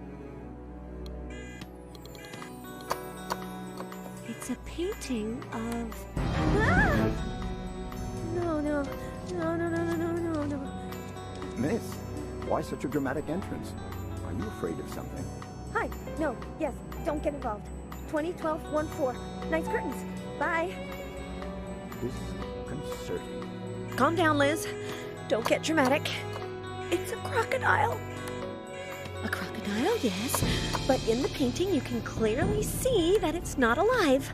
So, calm down, okay?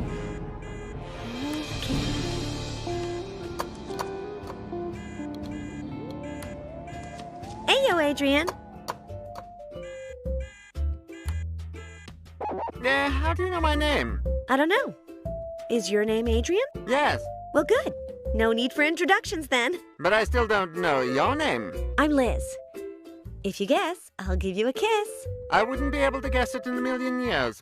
Ah, the kisses I still have yet to give. What are you making? Buns? Deconstruction art, molecular cooking.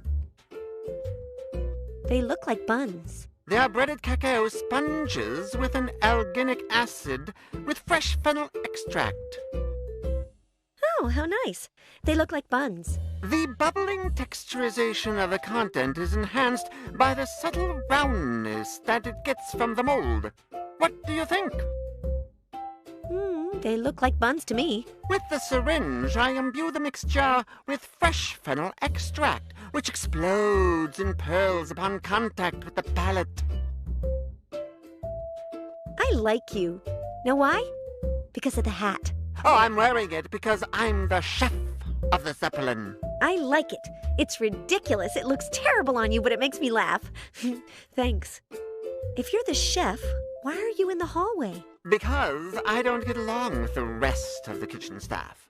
They don't enjoy gastronomic arts, and they don't consider themselves to be artists and put their soul into what they do. They are dehumanizing the kitchen. Adrian the chef. Brief bio and interests. I'm the chef. I like cooking. Love it, cooking. I make up recipes. Anything that doesn't have anything to do with cooking? Variety is the spice of life. Thanks. No, nothing. Well, I am afraid of the cold. The cold? The cold. Of the cold. Of the cold. Of the cold, said Liz. And at that very instant, she decided to help Adrian overcome his terrible phobia. I'm a lousy cook. Can you give me a simple recipe? Of course. What do you want to learn how to cook? Something sweet. Very sweet. Terrine of Sulis in syrup rolled in crushed pop rocks, glazed with pulverized M&Ms, and served on a bed of stewed Twizzlers. Only with a doctor's prescription. Something very expensive for Anne-Marie, my smart sister. Expensive? No, I'm sorry. I do seasonal dishes. Cheap. Very cheap. Something that's 100% cholesterol. Spanish-style potato omelet stuffed with octopus and brie, coated in foie gras puree, and deep-fried in salami oil. A Spanish tapas as an appetizer, although it works better in a sandwich. Nothing. Aya! Aya!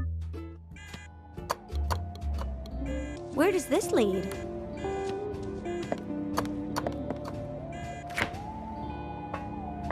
No, it's cold. My chest is very exposed. I'm not going any further. His style is dubious, but the glasses are pretty. In the refrigerator, from top to bottom and left to right. Lobster, king crab, caviar, blue plastic bag, crab ketchup, seawater, and boxes full of who knows what. On the floor, boxes of surimi. And here, Cuban crabs. I don't want any of this. Or I do, but I'm not going to be the one that goes in there. I could grab a ski pole or a stick, but it's all frozen. Better not.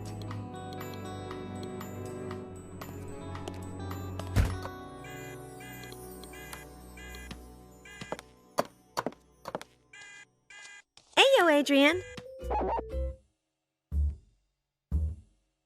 What happens when you have to take something out of the freezer? I try to avoid it. But if Mr. Fitzrandolph asks me for something frozen, I go in, I grab it, and I get out in a hurry. Aya! Aya!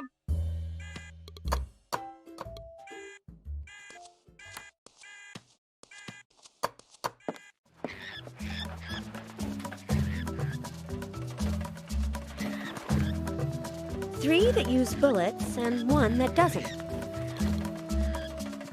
It has tranquilizer darts stuck in it. The target? This box is better. As Wilson's Seven Fingers knows very well, you shouldn't cover the hole under any circumstances. What a nag! It's full of mountaineering equipment. This. Why? I don't know. Or, yes. Who knows?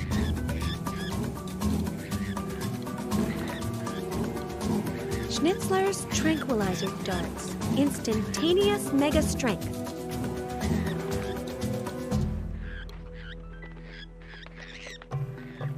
Ugh, those noises are unmistakable. It's a Malaysian parakeet.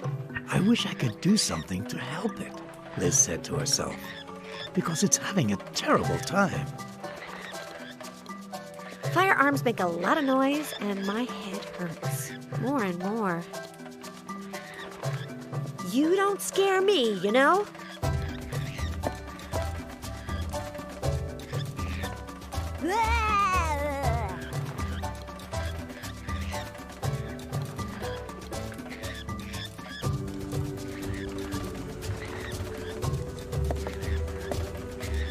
This one, which doesn't use bullets because I can't make too much noise.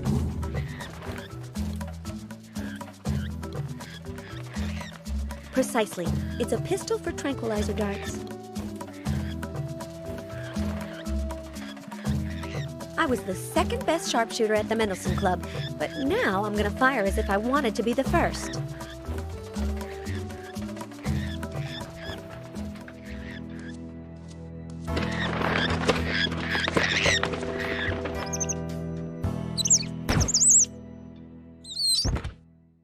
And And that's how Liz calmed down the dangerous Malaysian parakeet. It's asleep. It's good for raising and lowering the box.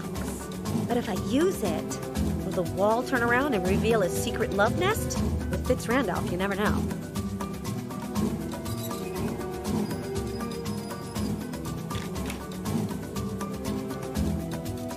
But how many tentacles does it have? I thought that the Malaysian parakeet never had more than 7. I won't open the box no matter how asleep it is. But the strap wrapped around it... Mine.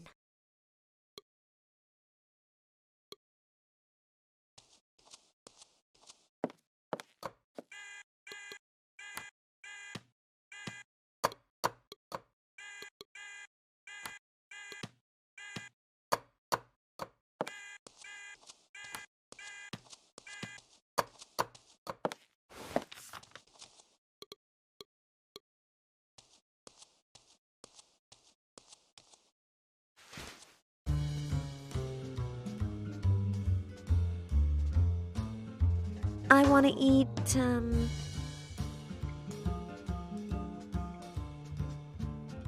Alaskan king crab sautéed with lobster tails, Cuban crab, cod liver oil, Schlingwursten sauce, sturgeon eggs from the prairies, and testicles from an evil duck.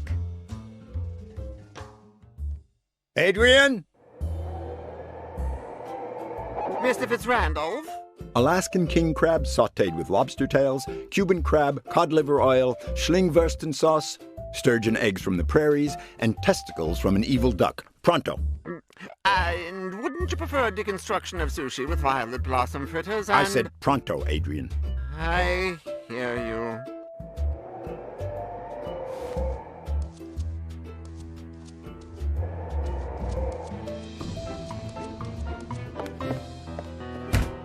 And as far as Adrian was concerned, Liz had done all she could for him. The rest was up to him.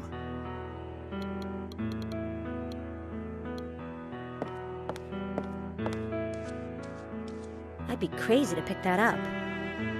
Liz, you are. Very.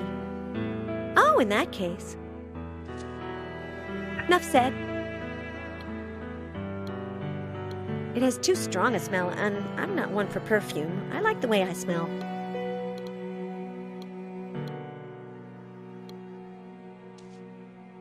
It has traces of chocolate. Chocolate. As soon as I escape, I'm making a cake for 12. I'll eat it all myself, and then I'll call the doctor.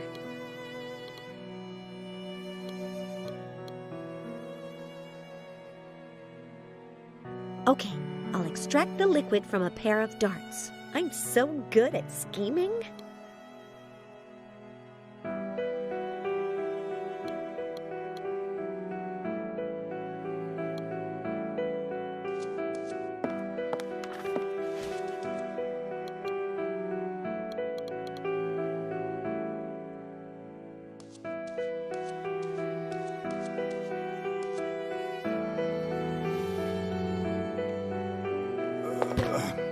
The first point of Liz's plan had just been completed. Would she manage to steal the brain and escape? A speech about MKO's new direction. Looks like he's going to give it tomorrow.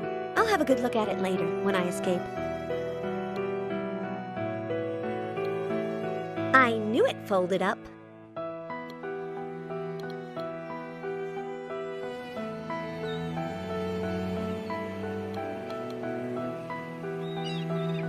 I don't know why, but something tells me that this is going to turn out to be nonsense. Yes, yes, yes! Foolish foolishness! With the ski pole and the strap of the mold as a hook, I could stretch the ring and make it turn, or whatever. I'm turning it! If this works, I'm painting my nails electric blue to celebrate!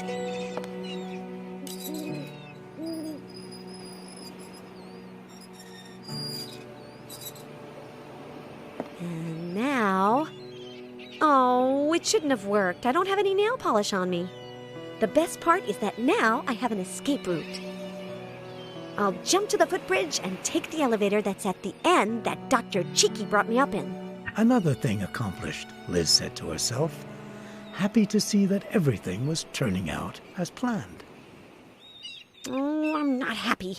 Stupid nail polish. What have I ever done to it? Does it want to make me cry? Does it think it's better than a...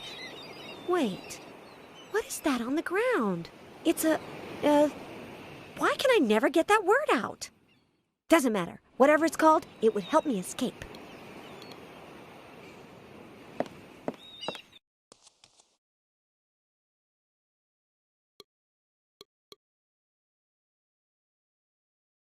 I've decided that I'm not going to find the combination to open it, so I'll have to improvise a plan B.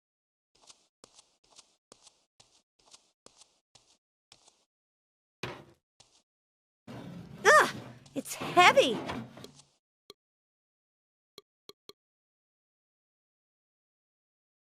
Yes, that's how I'll make sure it doesn't fall off the cart.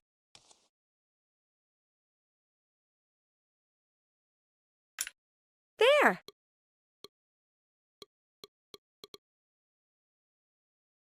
The belt buckle will work to hook it on. Hooked. Dessert cart, strap, parachute. I've created a monster. Yes, yes, yes! The time has arrived to open the refrigerator! And that's how Liz stole Big Albert's brain from the Zeppelin. You should have seen Dan's face when she arrived. Well, I left something out, didn't I? Oh well, my apologies. This head of mine.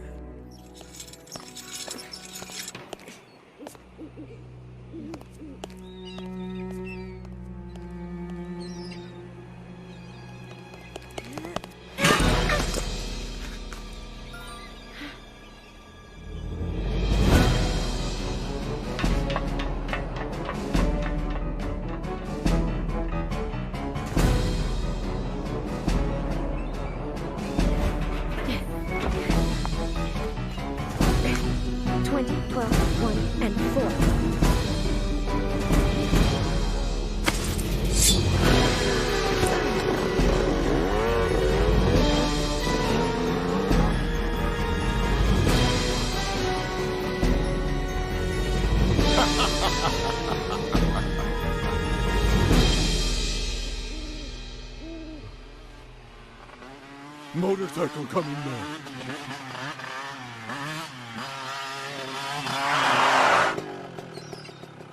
Huh? Liz? What? Who's Liz? How come us women always have to supply the brains?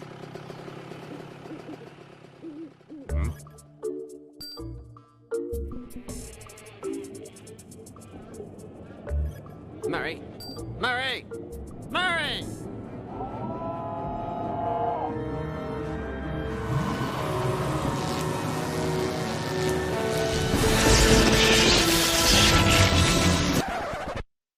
But where is my head? I already covered that part. Needs tomato sauce. So, as soon as Fly reanimated him, Big Albert told them why he had sneaked into Fitzrandolph's office. Chips. Zelsius puts them into the brains of his monster actors so that they'll obey Fitzrandolph. Chips? Think of them as little music discs that, when they're inserted into the brain through the ear, broadcast recorded instructions, like Fitzrandolph is your master and stuff. It doesn't make sense. Willie is doing all of this so that the monsters will make family entertainment pictures? There must be something more to it. That was something that Liz was about to discover. But between her headache, which was getting worse and worse, and being absorbed in her reading, she didn't hear the door. Sorry to interrupt you, gentlemen, but would you be so kind as to accompany me? Liz! Run away! Get away! Run! My terrible headache just went away. Mr. Fitzrandolph, how nice to see you. Don't worry, Dan. Mr. Fitzrandolph will take care of everything. Fitzrandolph is fab. Fitzrandolph loves us all. Relax, Mr. Murray. In a minute, I'll implant a chip in your head that's quite similar to the one I put in Miss Allaire. I'm waiting, Three Eyes. Zelsius has really lost it if he believes that I'm going to sit here with my hands tied together until he puts his chip in me, said Dan. Oh, what a guy. Your friend the insect will have to wait. I haven't developed a chip for mosquito brains yet. Zelsius, he always manages to get me irritatedly furious. Relax, Half Pint. We're gonna win this one. Hey, Half Pint. What is it, Murray? So, Zelsius made you mad, huh? The worst thing is that I don't have my spittoon on me. I don't know what spittle you're talking about, and I shouldn't want to know. Explain yourself. When I get angry, I salivate.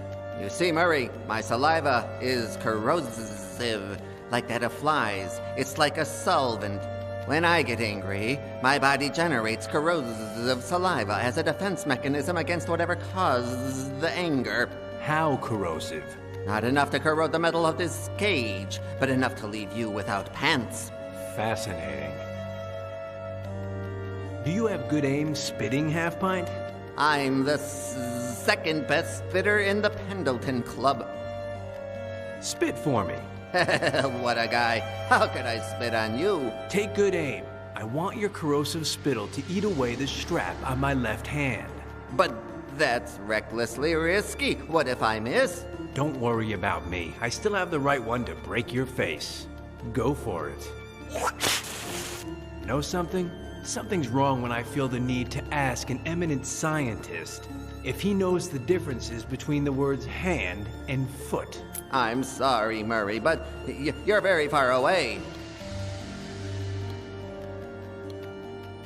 Thoughtful of me to arrive on foot, right? My feet are tied and... Okay, one goal. It doesn't go down any lower? Bingo. Hey, Half Pint. What is it, Murray? Try spitting on me again. Okay, I'll try from here. Oh, no, I can't. Oh, what's wrong now? I'm out of saliva, Murray. My mouth is terribly dry. I'll call Zelsius and you'll spit in his face. Deal? Murray, I'm a scientist, not a killer. I won't discuss it. Anyway, we'll still be captive. At any moment, someone's going to come, see Zelsius, and our situation is going to get worse. What did Zelsius tell you while his robots were tying me up and putting you in there? The chip manufacturing process, where they're lodged in the brain, how they work. Oh, poor Zelsius. Poor? Murray, the big problem of scientists like Zelsius is that they can't publish their achievements in scientific journals. So they have to kidnap colleagues like me to share their advances with someone who understands what they're talking about. Why is he preparing my chip and not yours? Because each monster needs a different model. You non-monsters, on the other hand, are so alike, he'll put one in you that's identical to the one Liz has. Do you think you could take Liz's chip out? Possibly. It would be risky, but I trust that I could take it out of her brain cleanly. Relax. As he said, he's preparing a chip that will transform me into Fitzrandolph's slave. Hey, Three Eyes! Why are you making all that racket? I have a question. One and only one. Do you know that the Half Pint wants to play you for a sucker? What? He says you're such an imbecile that he's going to escape right out from under your nose without you noticing. Oh, yes? And he can't be completely mistaken because he's lowered the cage and you haven't noticed. Oh, disgusting insect! He's not going to want to try that again.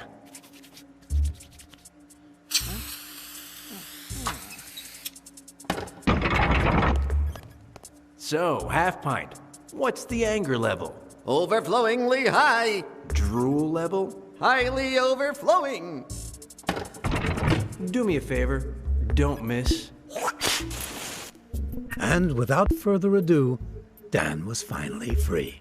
He freed Professor Fly immediately and got ready to do something he'd been mulling over in his head for a while.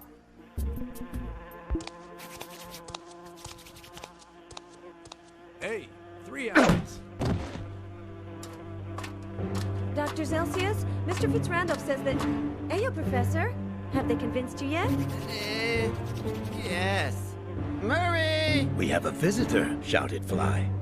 Dan welcomed the visitor with his usual grace, meaning that he immediately tied her up. Then Fly demonstrated his scientific ability by cleanly extracting the chip from Liz's brain. Uh-oh. Uh-oh, what? It broke. A little piece is still lodged in her brain and I can't get it out. So, what do we do now?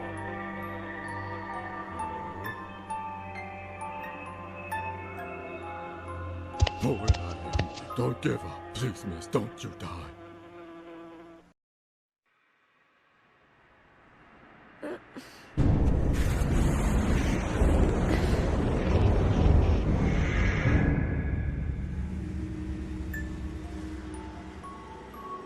Ayo, poet.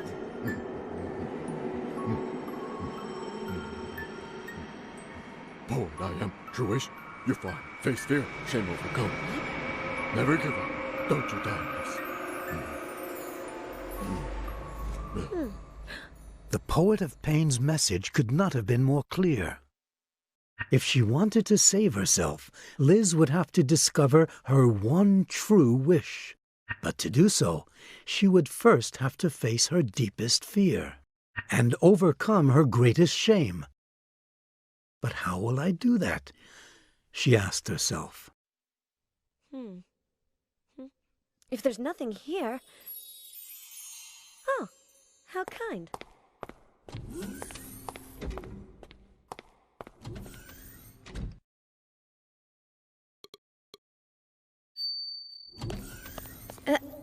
But that's me. Now I have gone completely crazy.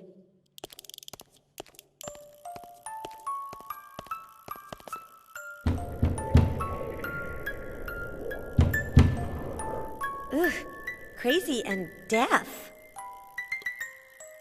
It has a typical lamp made of knots on it. For some strange reason, I know exactly what's inside each one of these boxes. For example, I ask myself what's in this one, and I answer, a pear.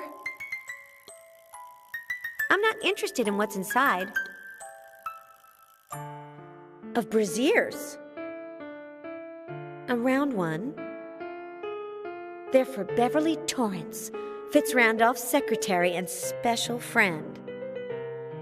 Why? Women without all that bust are much sexier. I don't know if I believe you. Let's forget about it.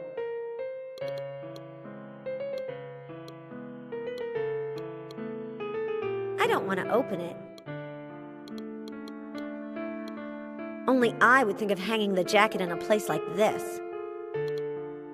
Let's see. This notebook looks familiar. Ah! I just remembered something. I caught Big Albert snooping around Fitzrandolph's office. Yes, yes, yes! I get stuck. Although this button... I just remembered something. Fitzrandolph lied. The new direction of the MKO is hiding something bigger. Yes, yes, yes! The speech that I'm reading on the other side is really a message that he wants to send to the entire country announcing the start of his campaign for Congress. He's putting alienating chips into anyone that opposes him. And he's making the monsters act in family films so that instead of fear, they give him the positive image with the public that he needs to win the election.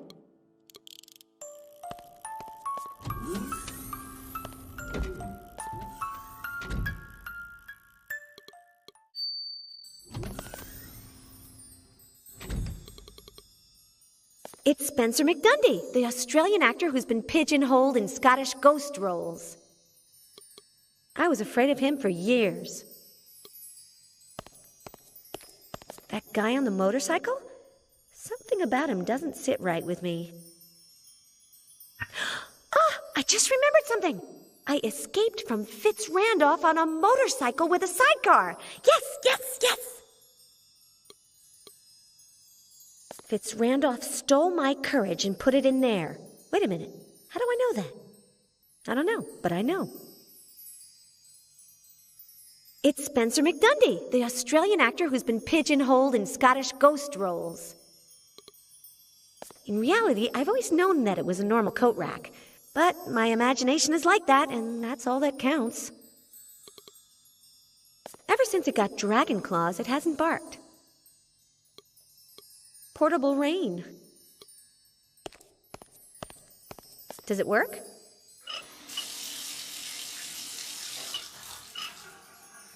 It works. Right then, I'll take it with me. I'm perfectly clean, but you never know. I don't like it. I don't want it. I don't know the combination, and I know I'm not going to be able to guess it just like that, but... I knew it. I know the combination. Hey, yo. You talk and everything. What is it? Oh, get lost, female. I've seen Fitz Randolph open it out of the corner of my eye plenty of times. Wonderful. What is it? Get lost. Have you ever done anything for me? No, never. What is it? So why should I do something for you? Because you're an angel. What is it? An angel? Spencer McDundy, the biggest curmudgeon in Australia, and the rudest Australian in Scotland. You're on your own. No matter how many times Liz asked, this portrait of Spencer McDundy would not answer. Liz would have to do something for him in order to get the combination to the safe. They say that my first babysitter, what was her name? Hung it up here to distract me, and that it made me forget the man that makes us not want to bathe.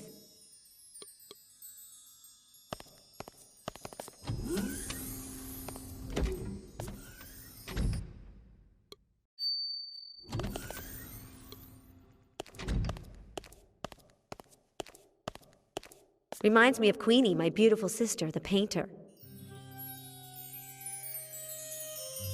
Ayo, Queenie! 5 paintings, little sister. Get it? What? Stop being thick and help me out. 5 paintings. 5 blasted paintings. For tomorrow. Are you having an exhibit?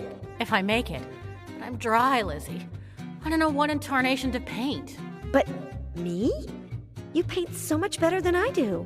Take that story somewhere else. I need ideas. Okay, about what? I have no idea. Which? Scenes, Lizzie. Megalithic scenes. Amazing. To take my breath away. Get it? Yes, yes, yes. You know what? In the last few days, a ton of megalithic, amazing, breathtaking things have happened to me. I don't need tons, just 5. Shoot. I'll tell you. No, I won't tell you. How can that be? Right now, I can't remember anything. Nothing? Nothing. Lizzie, don't give up. Use your noggin. Get it? Okay, I'll try to remember 5 scenes to inspire you, said Liz. You have an opening tomorrow. Let's talk about it. How many more paintings do you need for the opening tomorrow? 5. 5 darn paintings. When you think of something breathtaking, send it my way. What gallery are you showing in? Guess. One of Dad's. Bingo. Some darn painter fell through. And like always, Queenie, Sherry, cover for me. What's your work fetching these days? Lots, right? Too much. If a painting has the flame-proof red Q that I use to sign all my paintings, it triples in price. That's absurd. Take Chartres. Is there anything more impressive than the Chartres Cathedral? Nothing. And who in tarnation signed that? Let's leave your show aside for now. When did you get back from Paris? Never. When in tarnation did you get back? Where? To Paris. No more than an instant ago. Why?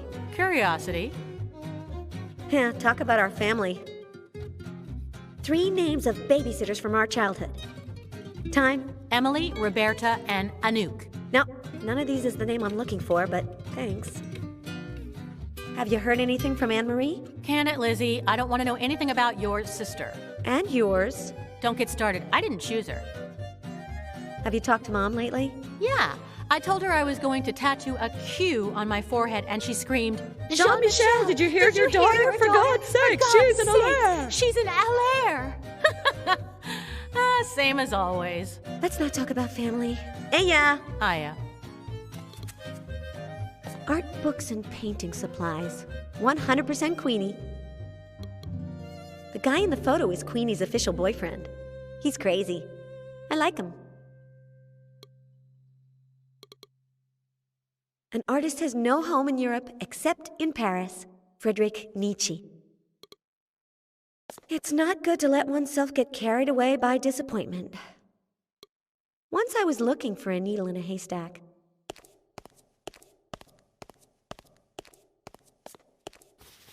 I like for things to work out on the second try.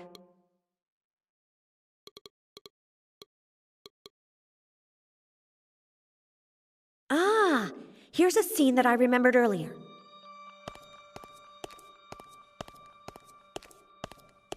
Here goes, Queenie. I escaped from a Zeppelin on a motorcycle. I started it up on the first try.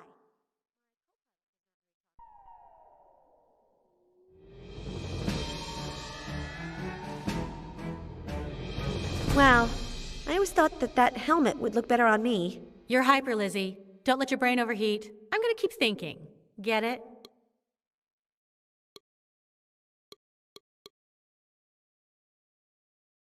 Ah, here's a scene that I remembered earlier.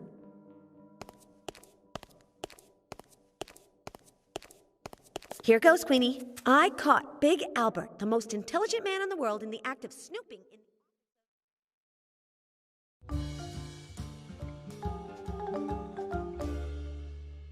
You've really got that Big Albert guy on the brain. Yes, I find his muscles very pleasing.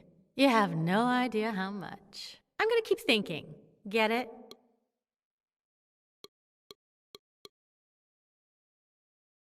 Ah, here's a scene that I remembered earlier.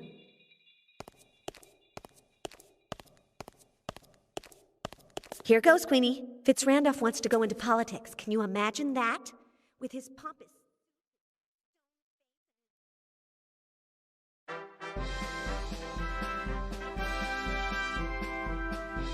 Do you really think he'll go around dressed like that? But Lizzie, it's artistic license. I'm going to keep thinking. Get it? Queenie? I'm reading you loud and clear. Do you know what my deepest fear is? That you'll be swallowed by a crocodile? From that time when we were pretending that Anne-Marie was Tarzan. And you were Jane, and I was Cheetah, and Dad's car... was a crocodile. You opened up the hood and put your head inside as if it was eating you, and it closed on you. And I was in a coma for a week. Thanks. Hiya. Hiya.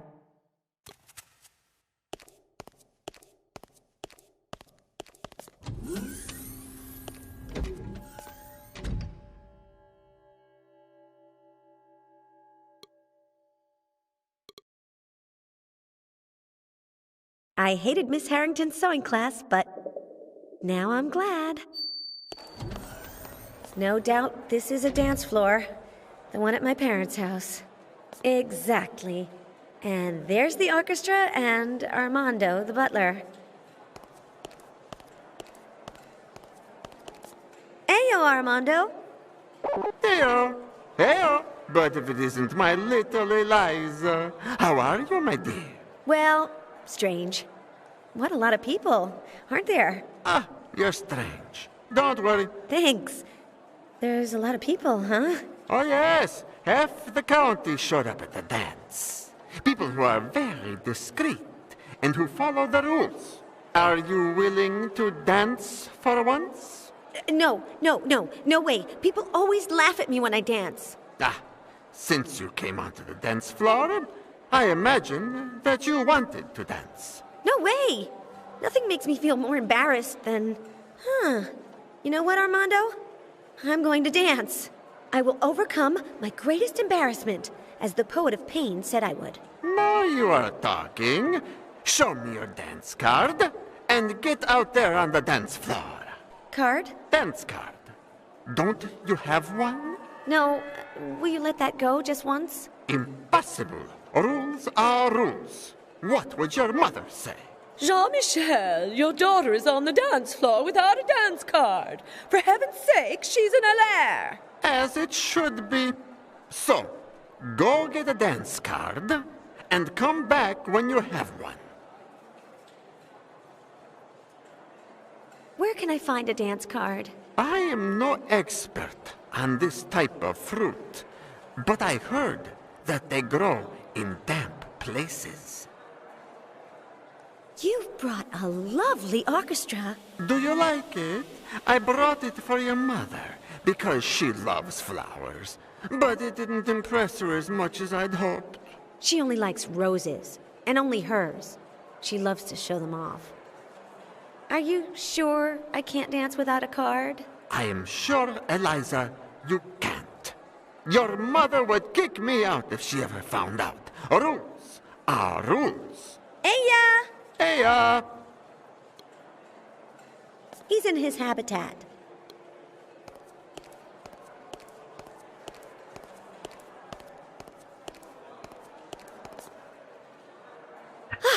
I just remembered something. I scared an enormous polar bear in Fitzrandolph Zeppelin. Yes, yes, yes! Some drunk must have dropped it.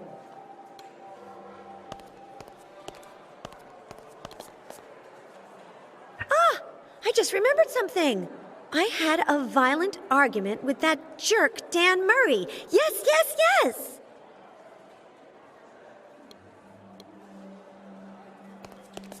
Outrageous!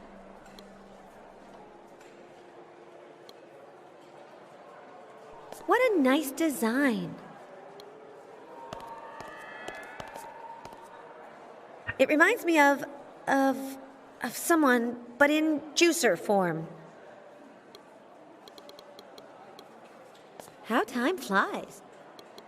It smells good.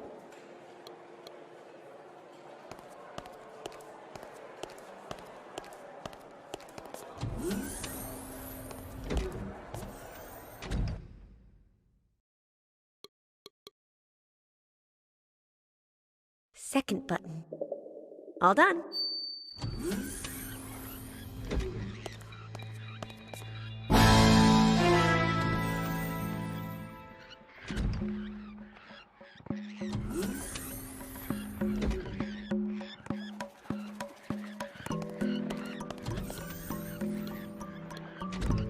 These generate a lot of foam. I know, because one Christmas we pretended that Anne-Marie was Santa Claus and I was his barber. Cards of all types grow on it. The fruit is too green. It's emaciated.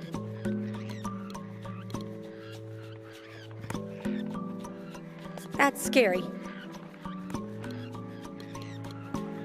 They're having a coffee clutch, talking about their things.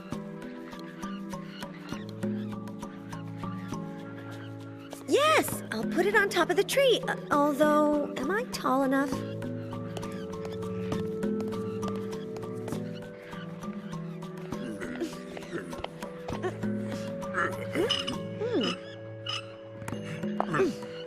Thanks. I love wearing high heels.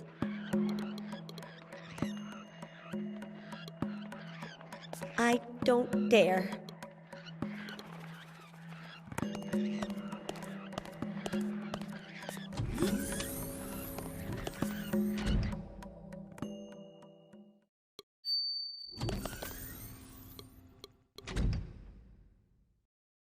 Ah, here's a scene that I remembered earlier. Here goes, Queenie. I scared a polar bear. Can you believe it? I stood right in front of him.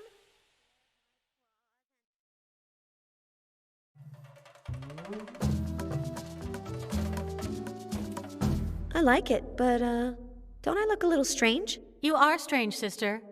Very strange. I'm gonna keep thinking. Get it?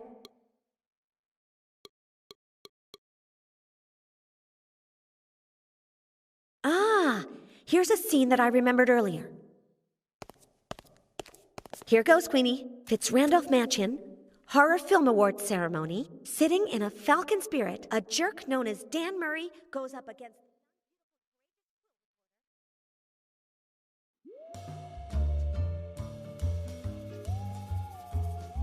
Hey, how is it that you've only put him in it? I'm sorry, Lizzie. Murray is breathtaking.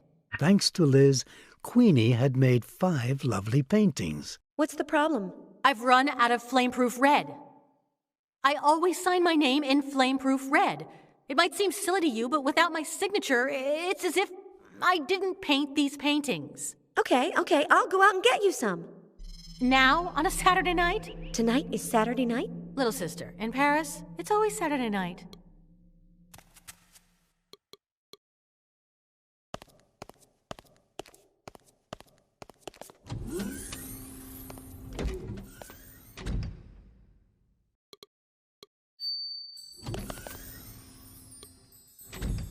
This reminds me of my first, what was it called?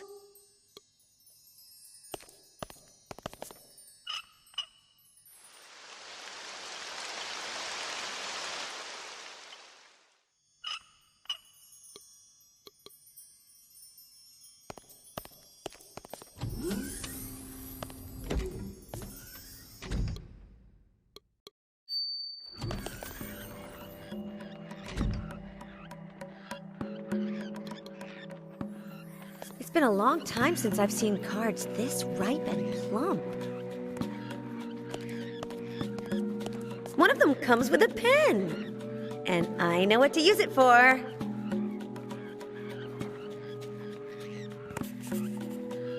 A dance card. And the first one already belongs to someone. Care to dance? Eliza, dancing the tango with you would be enchanting. But unfortunately, the orchestra doesn't know how to play tangos. Eh? How did you know that? No idea. It just happens to me sometimes. Desconcerting. So, then, shall we skip the tango? Under no circumstances. Rules are rules. Okay, I'll teach the orchestra to play the tango myself. You can try if you like, but remember, the instruments have to sound in unison, and it's almost certain that not all of them should be heard.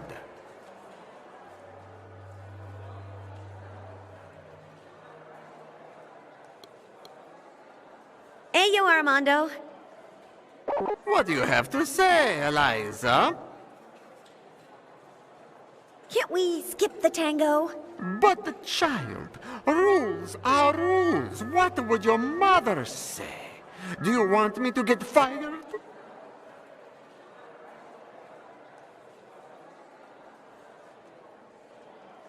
I didn't remember you being so short. It's that you grew a lot in very little time, my child. You were much later than your sister Anne-Marie in getting your growth spurt. Of course, I didn't want to be first. I can't get the orchestra to play the tango well. What am I doing wrong? You only have to remember 2 things. 1, the instruments must start playing at the same time, following this rhythm. Pum, pum, pum, pa-da-pum. And 2, to play a tango, you don't need all the instruments. You have to select the ones that you want to hear. Eya! Eya!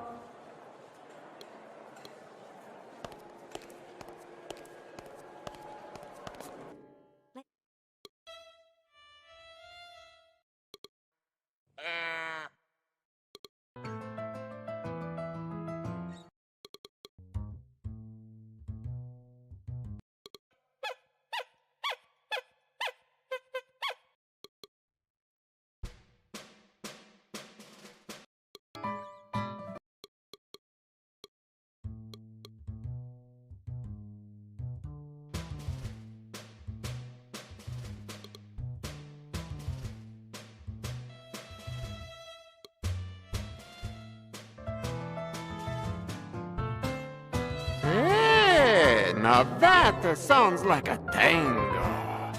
You did it. Let us dance, Eliza. 2012, 2012, 1-4. 2012, 2012, 1-4.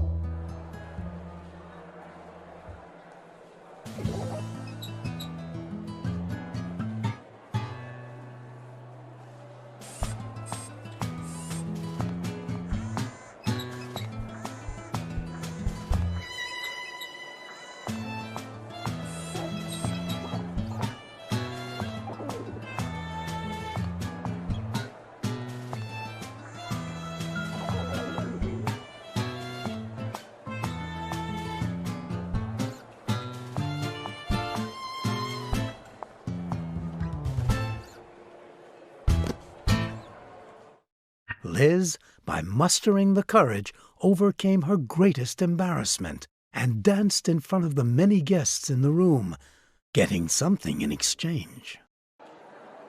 Half a button? After all I've done? Thanks.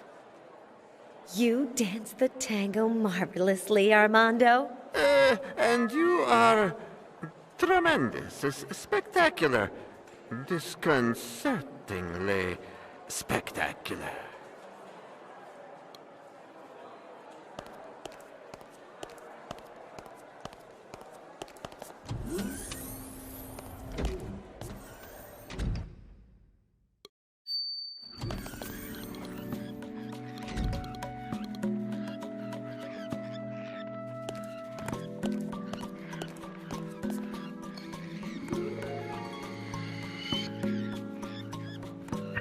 Very unusual shade of red.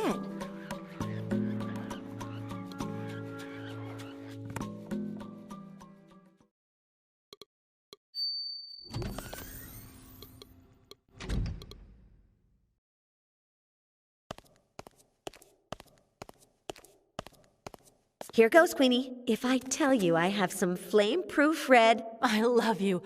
I'll take you out in the town. I'll sign the paintings, and we'll paint the town red. Okay.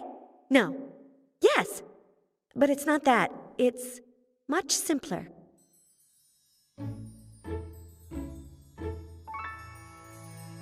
Does it do anything for you? Yeah, I like it a lot. Hiya, Lizzie. Let me know if you need anything else, all right? Okay, thanks. Hey, ya. So, what do you have to say for yourself now? Do you like to have your head on your shoulders? Look, it's all the same to me. Is that your sister? The same? Yeah, it's my sister. Thank you. Huh? It's been a long time since I've seen a female that was so female. Oh, stop. A simple thank you would have been nice. And you're not welcome. 13 to the right, 8 to the left, 7 to the right. We're even. Now get lost. Finally, Liz had done something for Spencer McDundy, and he was grateful to her.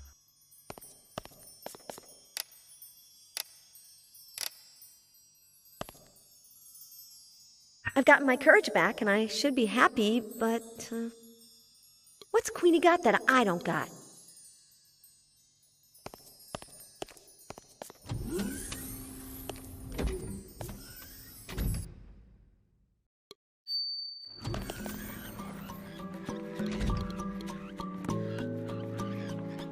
But Liz had managed to gather up sufficient courage, so...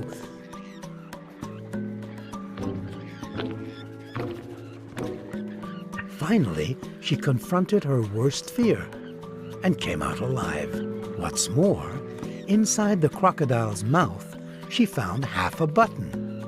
But didn't I have the other half?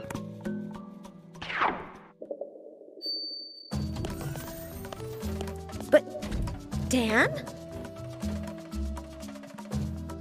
Jerk? Dan no jerk. Dan strong.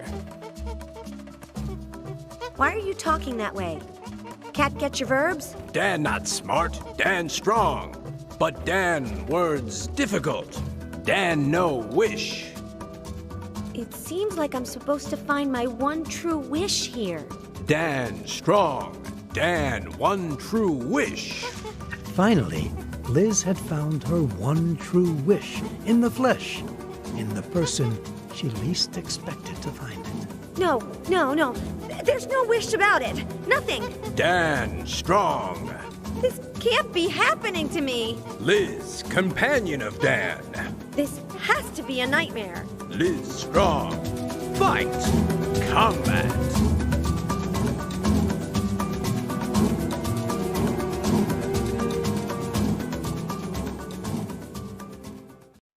The fight, Liz. Manny Brown.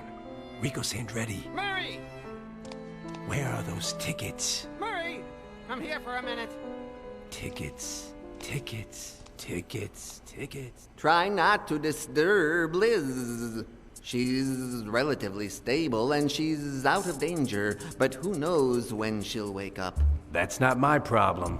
As far as the other problem goes, which is to say, how we are finally going to get free of Fitzrandolph, everything's been taken care of. Define everything. First, I'll construct a chip extractor to liberate the rest of Fitzrandolph's victims safely. Now I'll need you to get me 1 or 2 components, said Fly. After all, you're still my volunteer. Plus, you'll have to make sure to keep Fitzrandolph away from here, he continued. He can't find out that we've gotten free. Fascinating. And the part about the escape? That's the best of all. Big Albert is at the end of this hallway with the Immaterial Man and the Poet of Pain. 3 of the most brilliantly lucid and lucidly brilliant minds of our time. At this moment, they are designing a master plan that will sink Fitzrandolph's plans. Oh, and I suppose that you also want me to help them, right? Murray, you're a man of action. Leave the thinking to the professionals, okay? Oh, yeah? You know what action I feel like taking right now? Breaking your face. What a guy.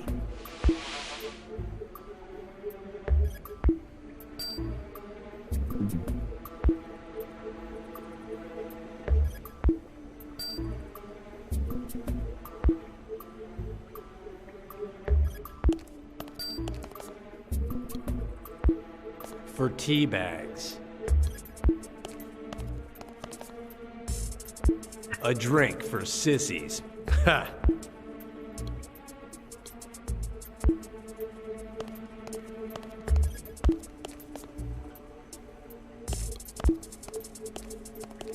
He uncovered this whole story.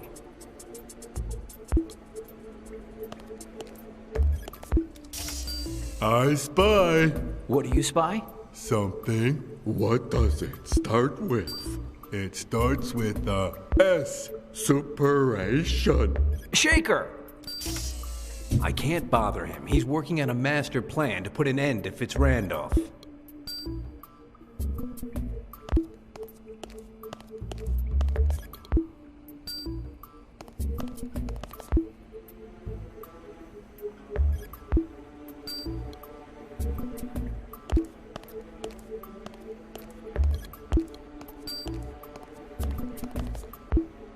Let's see if she wakes up once and for all, and I get my tickets back. Maybe it opens the door.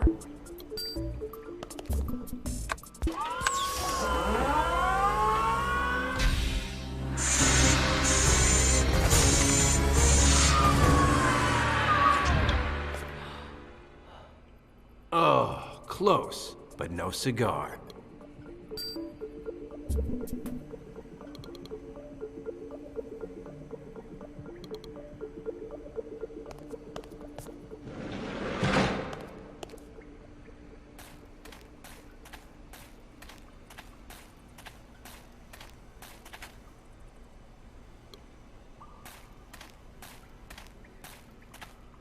Smells like gunpowder.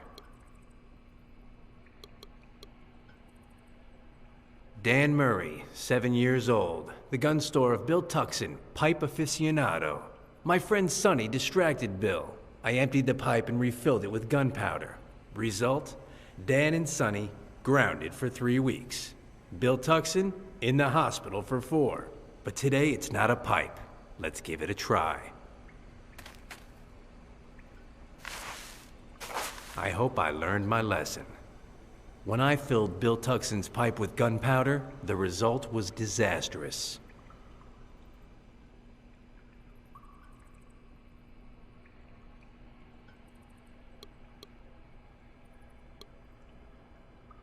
feel like kicking it.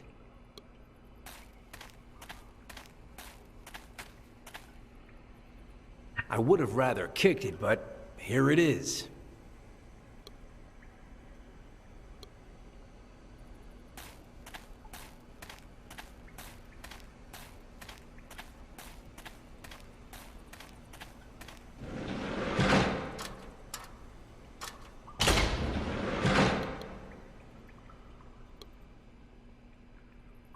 He's been thrashed by one of his own robots.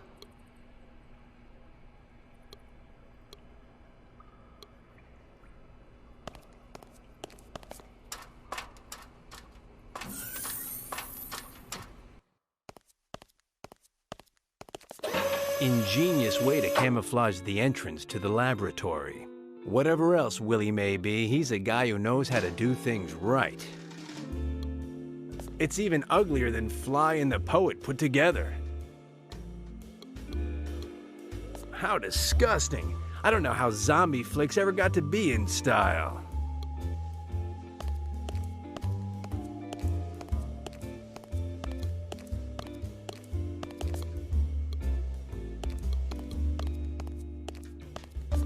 Bingo, there's Willie watching a flick that Eli Edmund, that guy who's painted blue is showing. Although it's more of an interview than a flick. Main characters, a dark-haired Amazon, a greasy fat guy, and Liz Allaire. Back to work. Well, if it isn't my buddy Murray. Stop the film, Kajanowski. Whatever you say, Mr. Fitzrandolph. Celsius already let you go? How are you? Better than you. Are you sure? Just what I said. Fitzrandolph is fab. That's better. I'm glad to have you on my side. Good for you. Fitzrandolph loves us all. What a guy. Wit and style in spite of everything. Working? I'm just finishing watching a short advertisement that we just filmed. As soon as I'm done, I'll stop by Celsius Laboratory and see how everything is going down there. Wait for me there, okay? Don't go down to the laboratory because Celsius has a ton of work. Then he'll appreciate the support of his boss, don't you think? And if he's goofing off, he'll snap to it. It's awfully cold. Thank you, Murray, but I dress warmly. I won't catch a cold. Everything's under control. I know, but I'm a bit of a micromanager, you know. I like to be on top of everything. Because... never mind. Forget it. How'd the screening go? Smooth sailing. The film transmits exactly what it should transmit.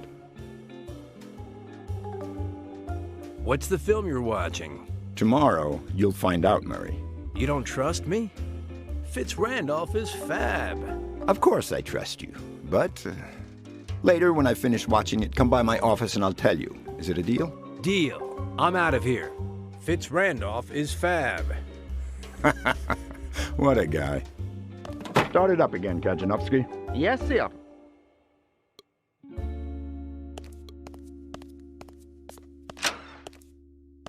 Bonbon, Dan Murray to the rescue. Honey, I'm Dan Murray, and you are... Get out of here, imbecile. Don't you know who I am? No idea. I'm Eva Murte, the Queen of the Scream, and this is the Grim Reaper. The two actors the most hated by anyone with a modicum of ethical sense. Good for you. Dear, this imbecile doesn't know who we are. I'm sleepy. You kill him. I wish. But you heard Mr. Fitzrandolph. From now on, we have to behave ourselves. Fitzrandolph is fab. Fitzrandolph loves us all. Is it my imagination, or are you two a little sadistic? I love kitties. Me? I love little birdies. Fascinating. Cats are nice and crunchy. Birds even more so. Fatso. Pig. Old man. Filthy. I love you. I adore you. Fascinating. Two things that you like, off the top of your heads. The sobbing of a child. Funerals. Why does Fitzrandolph want you to behave yourselves? Because now we're his spokespeople, imbecile. His spokespeople, stupid. Speaking for what? Of something we're not authorized to tell you about. If we told you, we'd have to kill you. But we can't kill people either. I see. What a mess. What are you doing here? Waiting for Fitzrandolph to let us go, imbecile. Waiting, stupid. I'm leaving. Aya, imbecile. Aya, stupid. It looks like the one Looney Tunes was wearing at the party last night.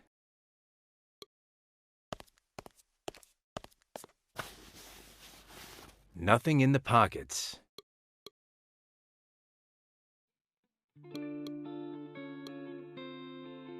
Brave sadist.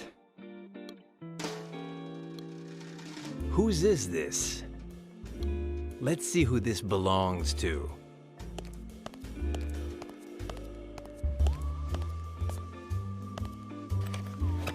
Mystery solved. Liz Allaire's press pass. That's it. But I'm curious about this. Although I hardly know you, I know you'll be an important person in my life. And signed by Zelsius. Is that pig trying to hook up with Liz? I'll show him. But then, why do I care? It's not as if I were interested in that half-wit. Let's see what else. And that's how everything ended up for Dan Murray. He found the tickets that he wanted so much, he went home, he had a nice siesta on the sofa, and counted the minutes until Friday night. Although, who are we trying to fool? We all know that Dan wasn't there for the tickets, right? Anyway. At last, I have what I want. I could get out of here right now, but what would that band of incompetents in the laboratory do without me? Let's get this thing over with. There's something sitting on it. A letter and 3 numbers. Who knows?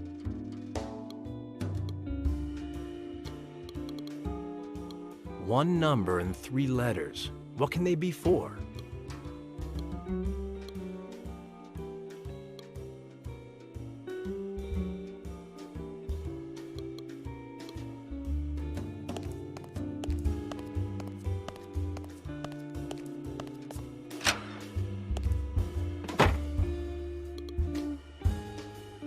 Willie and the Space Clown are in there watching a film made by Liz and 2 second-rate actors.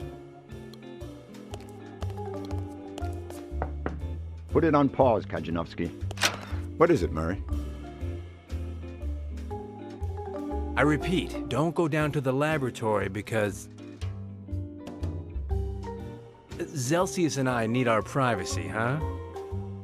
Although I hardly know you, I know you will be an important person in my life. Yours, Barry Zelsius. What a guy. Murray, my friend, you're a fountain of surprises. If you only knew. And Zelsius, too. Who would have guessed? Anyhow, I won't mess up your plans. I'll cancel my visit to the laboratory and I'll leave you two alone. Deal? Deal. I hope that Willie keeps his mouth shut, because that lie could do a lot of damage to my reputation, thought Dan. Because I have too many girlfriends who would be more than a little surprised. But anyway, in exchange, I get the tickets and Willie's word that he won't go into the laboratory. Start it up again, Kajanowski. Yes, sir.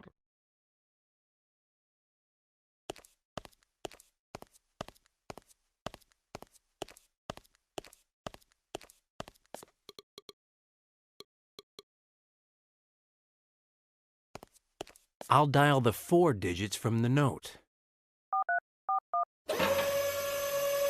Elevator 0, Murray 4. Smashing Murray.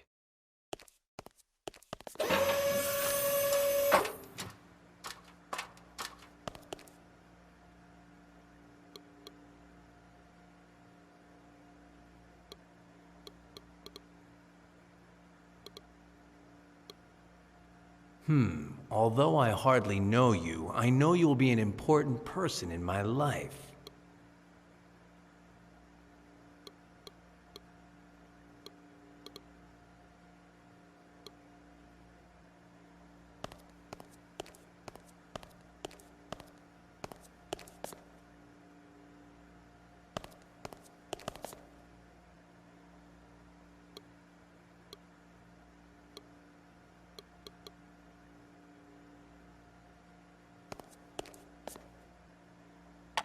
Will this work, Half Pint? Hey, the thing in the center is one of the glass things that Celsius uses to charge the chips.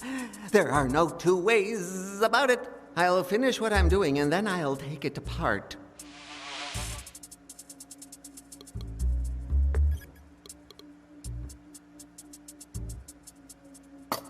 Will this work, Half Pint? Oh, of course it will. Why didn't I think of that before? In all these components, there's sure to be something similar to a chip. Murray, with this, I have everything I need to build a reliably safe chip extractor. Let me work for a bit and I'll have it in no time. Thanks for the components, Murray, said Fly. Give me a little while to work on this, and I'll have the chip extractor shining and ready in no time.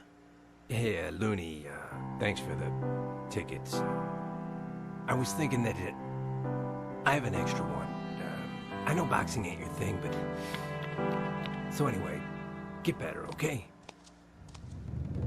You've gotta be strong, Liz. Strong. Just like a rock. Dan Strong. Liz, companion Dan. Liz, strong. Liz, break it.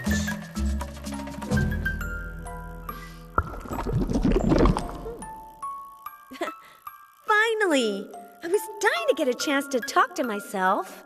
I'm gonna give myself a piece of my mind. Ayo! Ayo! How's it going? Here I am. Ah. And you? Here also. How nice. Well, yes. Fitz Randolph is fab. What? Fitz Randolph loves us all. I never say fab. It's never too late to change, Liz. Change to say fab. Change so that William A. Fitz Randolph can be the first monster in Congress. Finally, Liz understood that if she wanted to get back to being herself, she would have to free her other from the yoke of Fitz Randolph.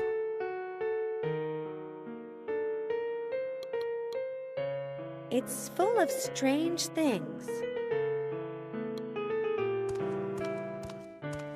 Let's see. A clamp. And a magnet. Pros. Better to have these two things than not. Cons. And why do I want them?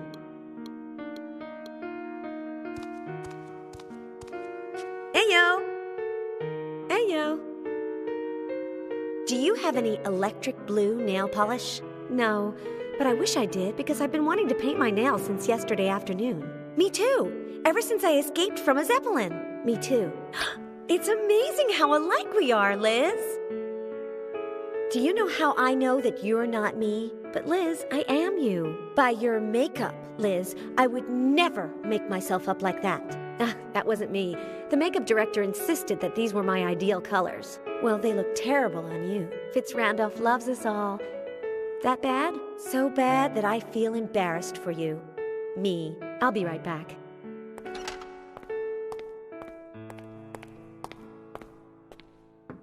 Nora, are you there? Ugh, what a pain.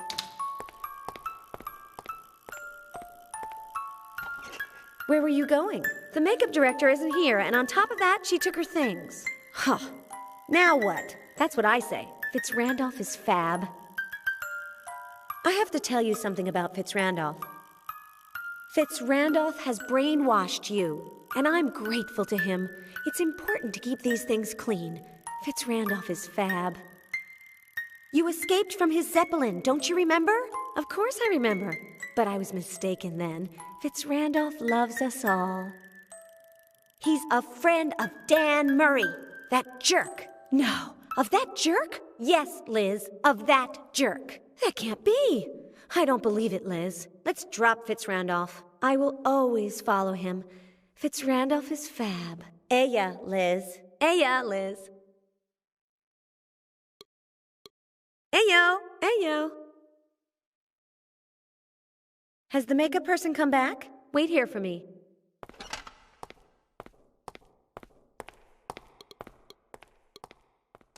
You'll see how there's makeup in here. No, but this bracelet goes. It's not my style, and I won't let Liz wear it. Or watch a pair of animals hitting each other. How is Fitzrandolph affecting her in this terrible way? I can't go. Liz told me to wait here for her.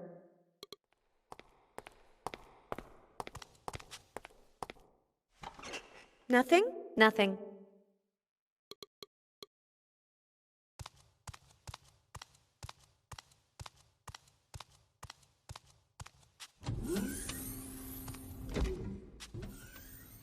Was this like this before, or has someone rearranged the buttons? Are they trying to make me cry? Well, if it isn't Anne-Marie! Although Liz still didn't know it, Anne-Marie's help was absolutely essential. So then, what did this help consist of?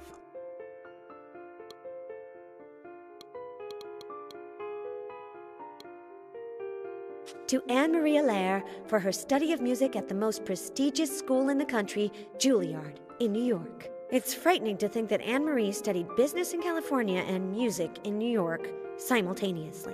She commuted back and forth by plane every day, but that's not the worst part. In the meantime, she took advantage of the experience to earn a flight attendant certificate. That jacket looks familiar.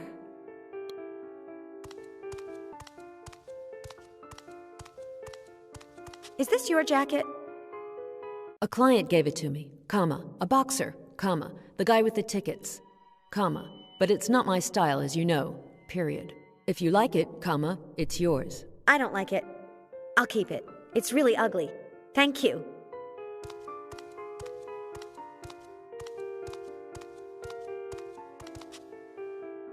Ugh, you'd have to like sports a lot to wear this.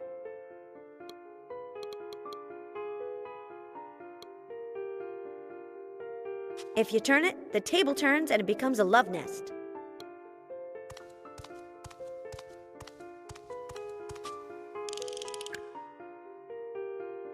Ah, no, I was mistaken. If you turn it, it comes off. How simple and effective. I seem to remember seeing Queenie painting it. I could touch it, but I haven't washed my hands in a long time. Better not get it dirty.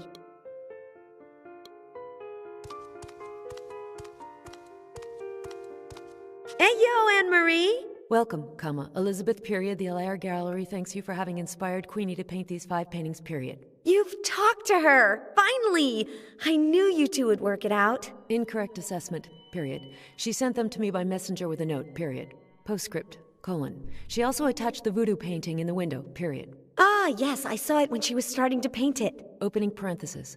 I hope that doesn't affect you too much, ellipsis closing parenthesis. Why would the voodoo painting affect me? Because of what happened when Mom and Dad took us to New Orleans, period. What happened when Mom and Dad took us to New Orleans? You still can't remember it? Question mark. An old woman, dash, a witch, dash, gave you a doll and told you that if you put 2 objects belonging to someone on it, it would turn into a voodoo doll, comma, and that's what you did, period. How did we make the voodoo doll? You cut a lock of hair from a girl and you put it on the doll as a wig, period. Then you took her handkerchief and you tied it around the doll as if it were a skirt, period. What happened to the girl we made the voodoo doll for? You said that the doll had accidentally fallen into a hole filled with mud, and that under the laws of voodoo, the girl had also fallen, comma, just after that, period. The girl got very mad and we never saw her again, ellipsis. What was the name of the girl we practiced voodoo on? Don't you remember? Question mark. She was with us for years as a babysitter, colon. Her name was Stacy, period. That name doesn't mean anything to me. How strange! Exclamation mark. You were obsessed with her for years, comma, and compared her to everything you saw, colon. A vase, comma, a crane, comma, a suitcase. Opening parenthesis. One of the big kind. Exclamation mark closing parentheses, comma, ellipsis. Well, no, I don't remember. But people have been messing with my brain a lot lately. You play other instruments besides the piano, right? I have certificates in piano, comma, classical guitar, comma, violin, comma, cello and percussion, period. Wait, Control Z colon, not cello, comma, I still have another year to go, period. What happened when Mom and Dad took us to New Orleans? You still can't remember it? Question mark. An old woman, a witch, gave you a doll and told you that if you put two objects belonging to someone on it, it would turn into a voodoo doll, and that's what you did, period. What do you think about all this? That Queenie and you threw Stacy into the well, and that you invented the connection to the doll to avoid getting chewed out, period. There's no such thing as magic, period, end of paragraph. Let's drop the voodoo topic. Something very strange happened to me. I spoke to myself. Elizabeth, you're always doing that, period. Opening parenthesis. I wonder when you'll get some focus and stop doing it. Period, closing parenthesis. You always look like you have everything under control. One mustn't let oneself get carried away by emotion, Elizabeth, period. Even when you're, shift lock, extremely and terribly angry, shift lock, Always remember this, to analyze your feelings dispassionately, period, end of paragraph. Eya! Exclamation point.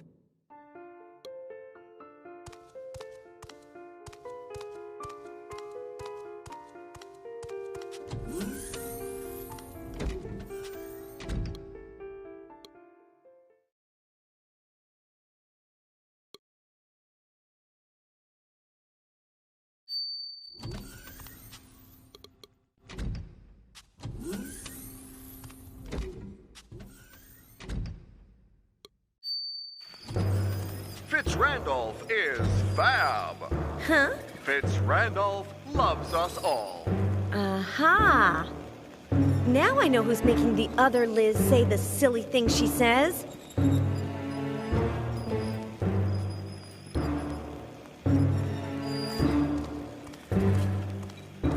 It has a record on it like the ones for music, Randolph but is bigger. Fab. There's something on top.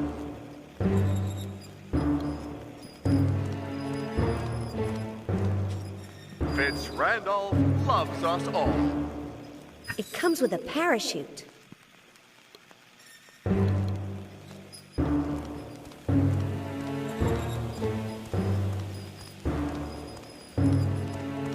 Randolph is fab.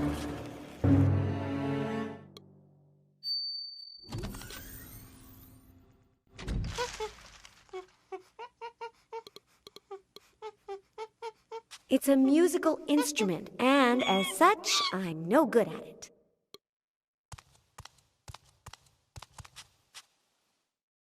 Yuck! These things are supposed to be made of animal intestines.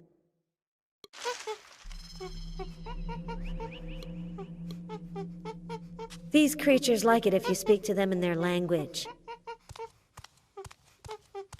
Me, Liz. Liz, thank rock. Dan Strong. Liz, welcome. Dan, big knife. Dan, give to Liz. Liz, no throw knife. Liz, second best markswoman Mendelssohn Club. Dan, no club. Dan, test Liz.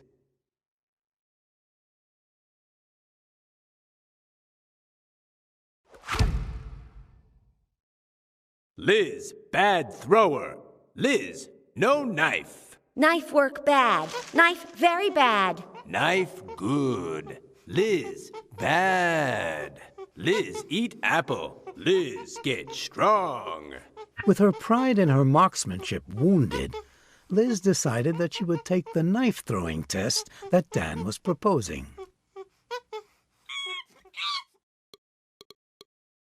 Great idea.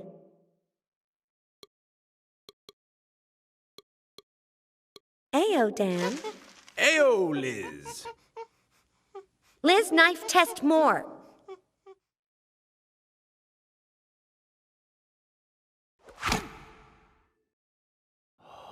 Liz, great thrower. Dan, surprise. Ha! Because Liz trick. Liz put magnet in apple. Dan, no word magnet. Liz, great thrower. Liz, keep Dan knife. Liz say, Dan, thank you. And so, thanks to her ingenuity and Dan's tiny vocabulary, Liz passed the knife-throwing test.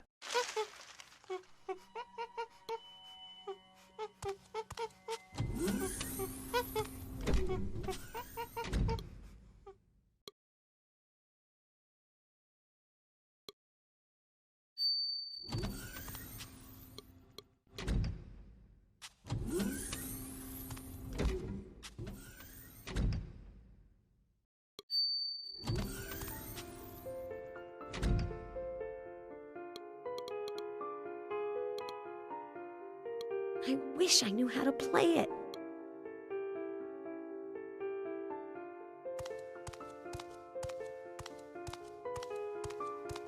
I have a tom-tom.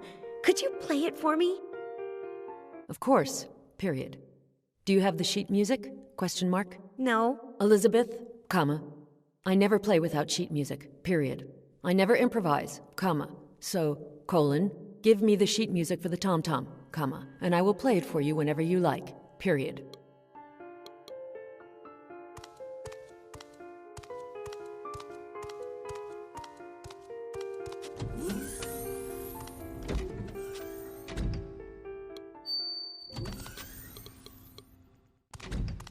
Ayo, Dan. Ayo, Liz. Dan live alone in jungle? Dan, bachelor shack. Dan, bring women to shack. Liz, want go Dan shack? Liz, never first date.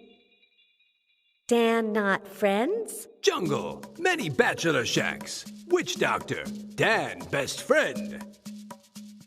Witch doctor, sheet music, tom-tom? Music sheet. Correct. Witch doctor have, but he no give. He angry. What witch doctor like? Witch doctor like sport. Witch doctor and me always see animal fights together. Witch doctor live far? Witch doctor live close, above Dan head. Witch doctor talk no more. Liz speak about crocodile.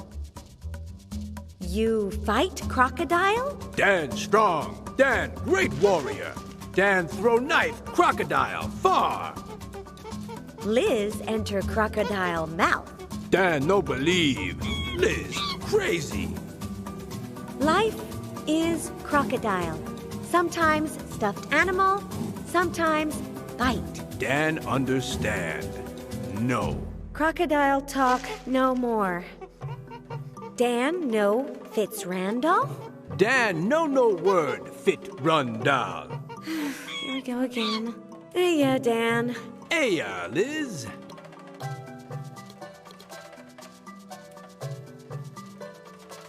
Dan see Liz eat paper? Dan no see. Liz eat, so Dan see. I have two pieces that say Martin Foulfool Erickson versus Dean. You give Dan. Dan give witch doctor friend. Witch doctor smile. And witch doctor give tom-tom music to Liz? Yes. Witch doctor give Dan and Dan give Liz. If Liz give Dan and Dan give witch doctor. Liz give.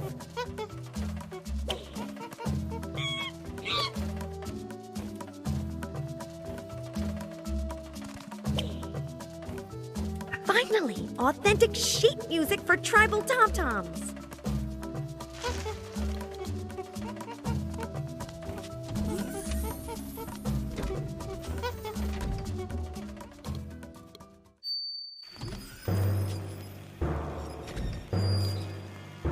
The robots march to his Fitz rhythm. Randolph is fab.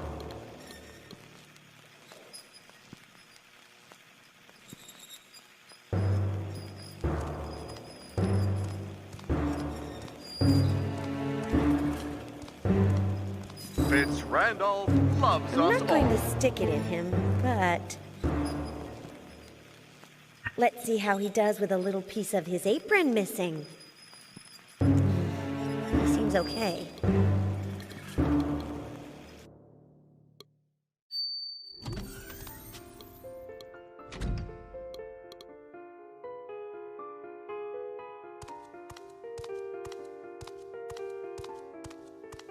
I've got the sheet music for the tom-tom. Will you play for me? Of course! Exclamation point.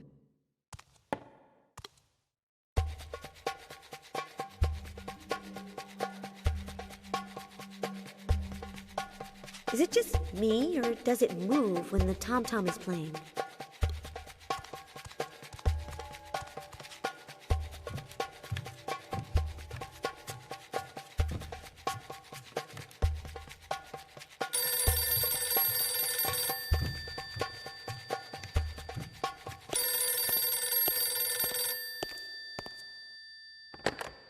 Hello? Question mark. No, comma, I'm not interested in contracting your services, period. I'm telling you that I'm happy with my telephone company, comma, miss, period. I just told you that, shift lock, I'm happy with my telephone company. Goodbye! Exclamation point, shift lock. And that crazy Elizabeth? Question mark. Well, comma, I'm not quitting in the middle of the piece, ellipsis. Best not to tell her I took this, because she'd never believe me. If I shape it a little with the knife, it reminds me of someone. Now it really is a voodoo doll. Yes, yes, yes! Goodbye, Dr. Cheeky. And that was how Liz became herself again, freeing her alter ego from the alienating influence of Fitzrandolph. Let's take a look. Fitzrandolph's not around. Fitzrandolph is around.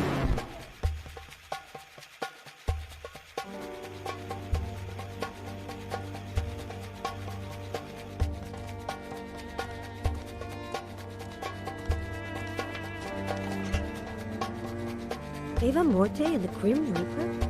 Huh. Ladies and gentlemen, come up front. We're gonna start filming. Places. Lights. Camera. Action! Liz! We have to stop it, Dan. What? Fitzrandolph. He's going to run for Congress. But the monsters scare people because of his horror films, and that's negative for his campaign.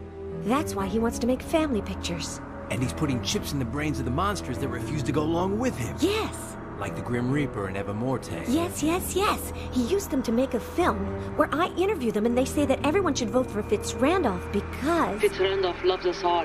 He's completely changed my life. His dream of equality has given my life new meaning. With Fitzrandolph, we will be free.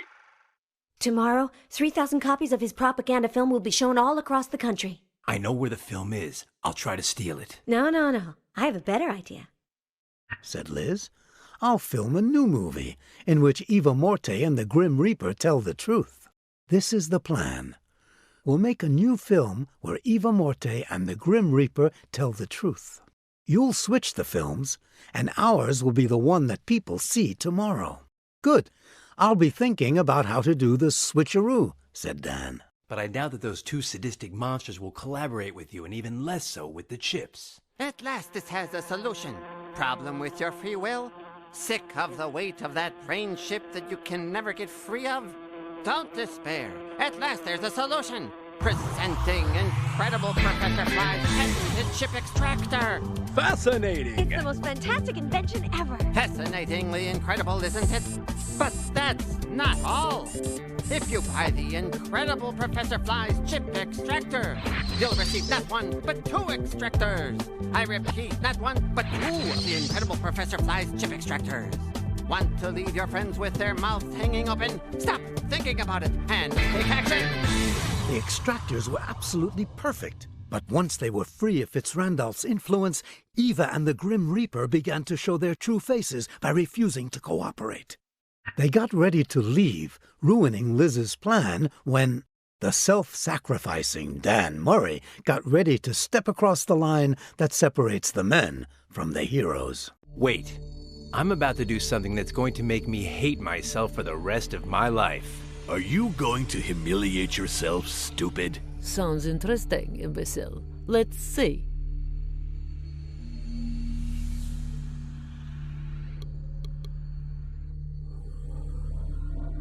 The time has come. Take a deep breath, Murray. Punches, black eyes, broken noses, cracked ribs, gratuitous violence. We're listening, stupid. Go on, imbecile. Manny Brown, Rico Sandretti, Los Angeles Stadium, Friday night. The tickets are yours. And that was how Dan Murray, by denying himself, transcended his nature and made himself into a legend. The idea worked very well. The two actors agreed to collaborate on a new version of the interview in exchange for the tickets, so they went on the set with Liz while Dan thought of how he would replace the new version for Fitzrandolph's copy. Fascinating. Half my paycheck says that what he's carrying is the film and that he's headed for his office. Meanwhile, let's see what Emil has to say. Ernie, Kaidanovsky. Shoot, he's not here. But he did leave the spray gun for cleaning off graffiti that he pointed at me when he was pretending to be a space clown. Closed, of course. That might make sense in a way. Done. It fits perfectly into the keyhole.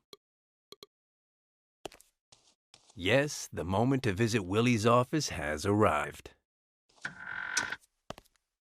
And so, Willie, have you called the people to have it copied? Yes, they'll be here in a little while, and then they'll copy the film ipso facto. Good for you. Now that I'm completely and exclusively at your service, Fitzrandolph is fab. There's something I need you to clear up for me. Why don't you quit smoking? Because I won't. It's my health, my breath, and my money. If it bothers someone, who cares? I am William A. Fitzrandolph, and I have earned the right to be above these matters. Isn't that guy over there Bobby Russell, the masseur for the freaks?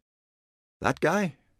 Murray, don't you know anything about the movies? Nothing, and proud of it. That's Carl Doherty, one of... When Liz has the film ready, thought Dan, I might be able to make the switch when Willie's looking the other way. But no, Willie would see me. I can't take that chance. He can't see me. The most famous actors. He's been retired for the last 4 or 5 years. Whatever you say, but he looks an awful lot like Bobby Russell. What's this film about?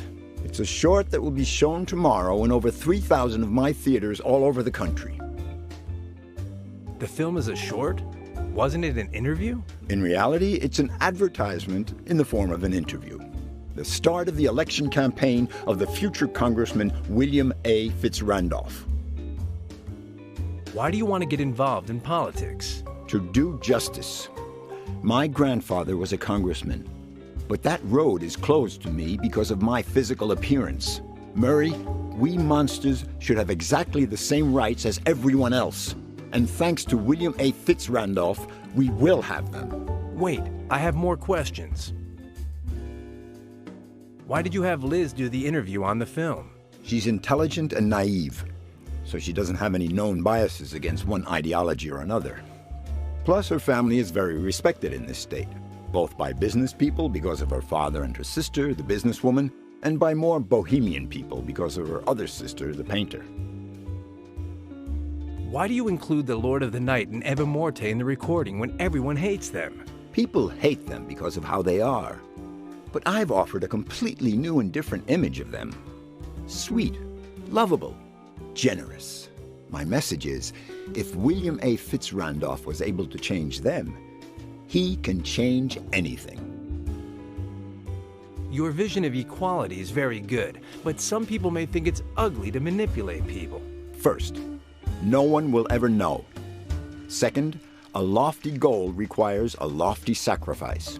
If it's necessary to sacrifice the freedom of a few to ensure the common good, you can count on William A. Fitzrandolph to do it. Let's change the subject. I'm out of here. Good luck with Celsius.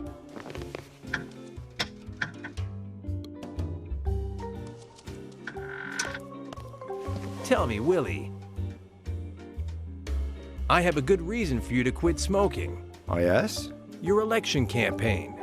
Tobacco is bad for your image. Mothers won't want you to hold their babies. That's true, but... But what? Fitz Randolph loves us all, but his breath stinks. Come on, the pipe, Willie. Murray, you are a true friend. Lit and everything, Fitz Randolph is fab. I'm out of here.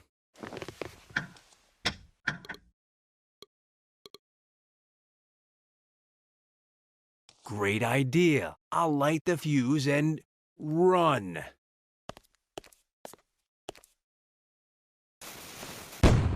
Technical KO. Kajunowski should know better than to leave his things lying around. Anyone could come in and steal them.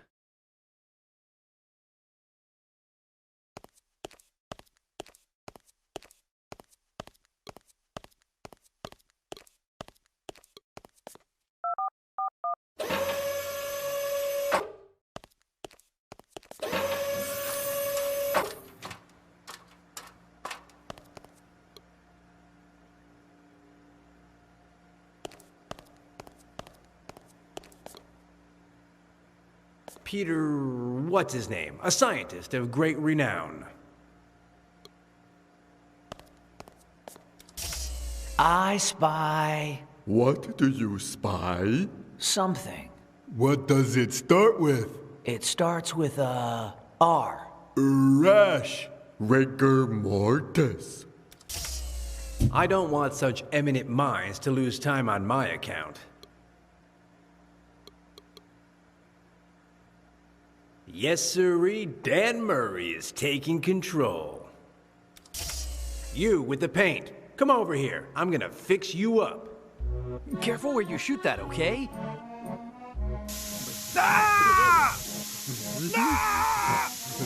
No! Clean as a whistle. Now we just have to wait for Looney Tunes to get here with the film. And it's labeled exactly like the original. At last, everything was ready for the exchange of films. The immaterial man took the can from Liz and followed Dan until... Willie, there's something I'm still not clear on. Are you sure that guy over there isn't Bobby Russell, the masseur for the freaks? Oh, my friend Murray, your scorn for the movies is legendary. As I told you, it's Carl Doherty. He's one of my biggest stars. With that face? And what are the smallest ones like? Do you know how many millions of...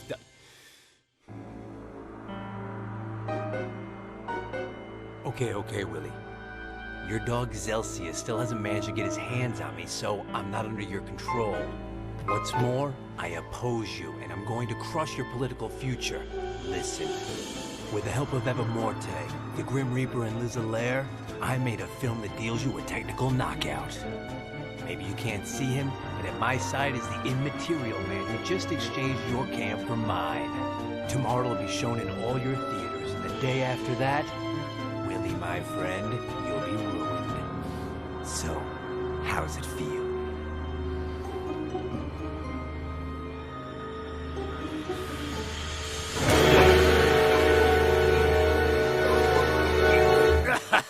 What a guy. You almost had me going there for a minute, kid. It's the copying company. We'll give them the can and you do what you want. Hey, this... calls for a celebration.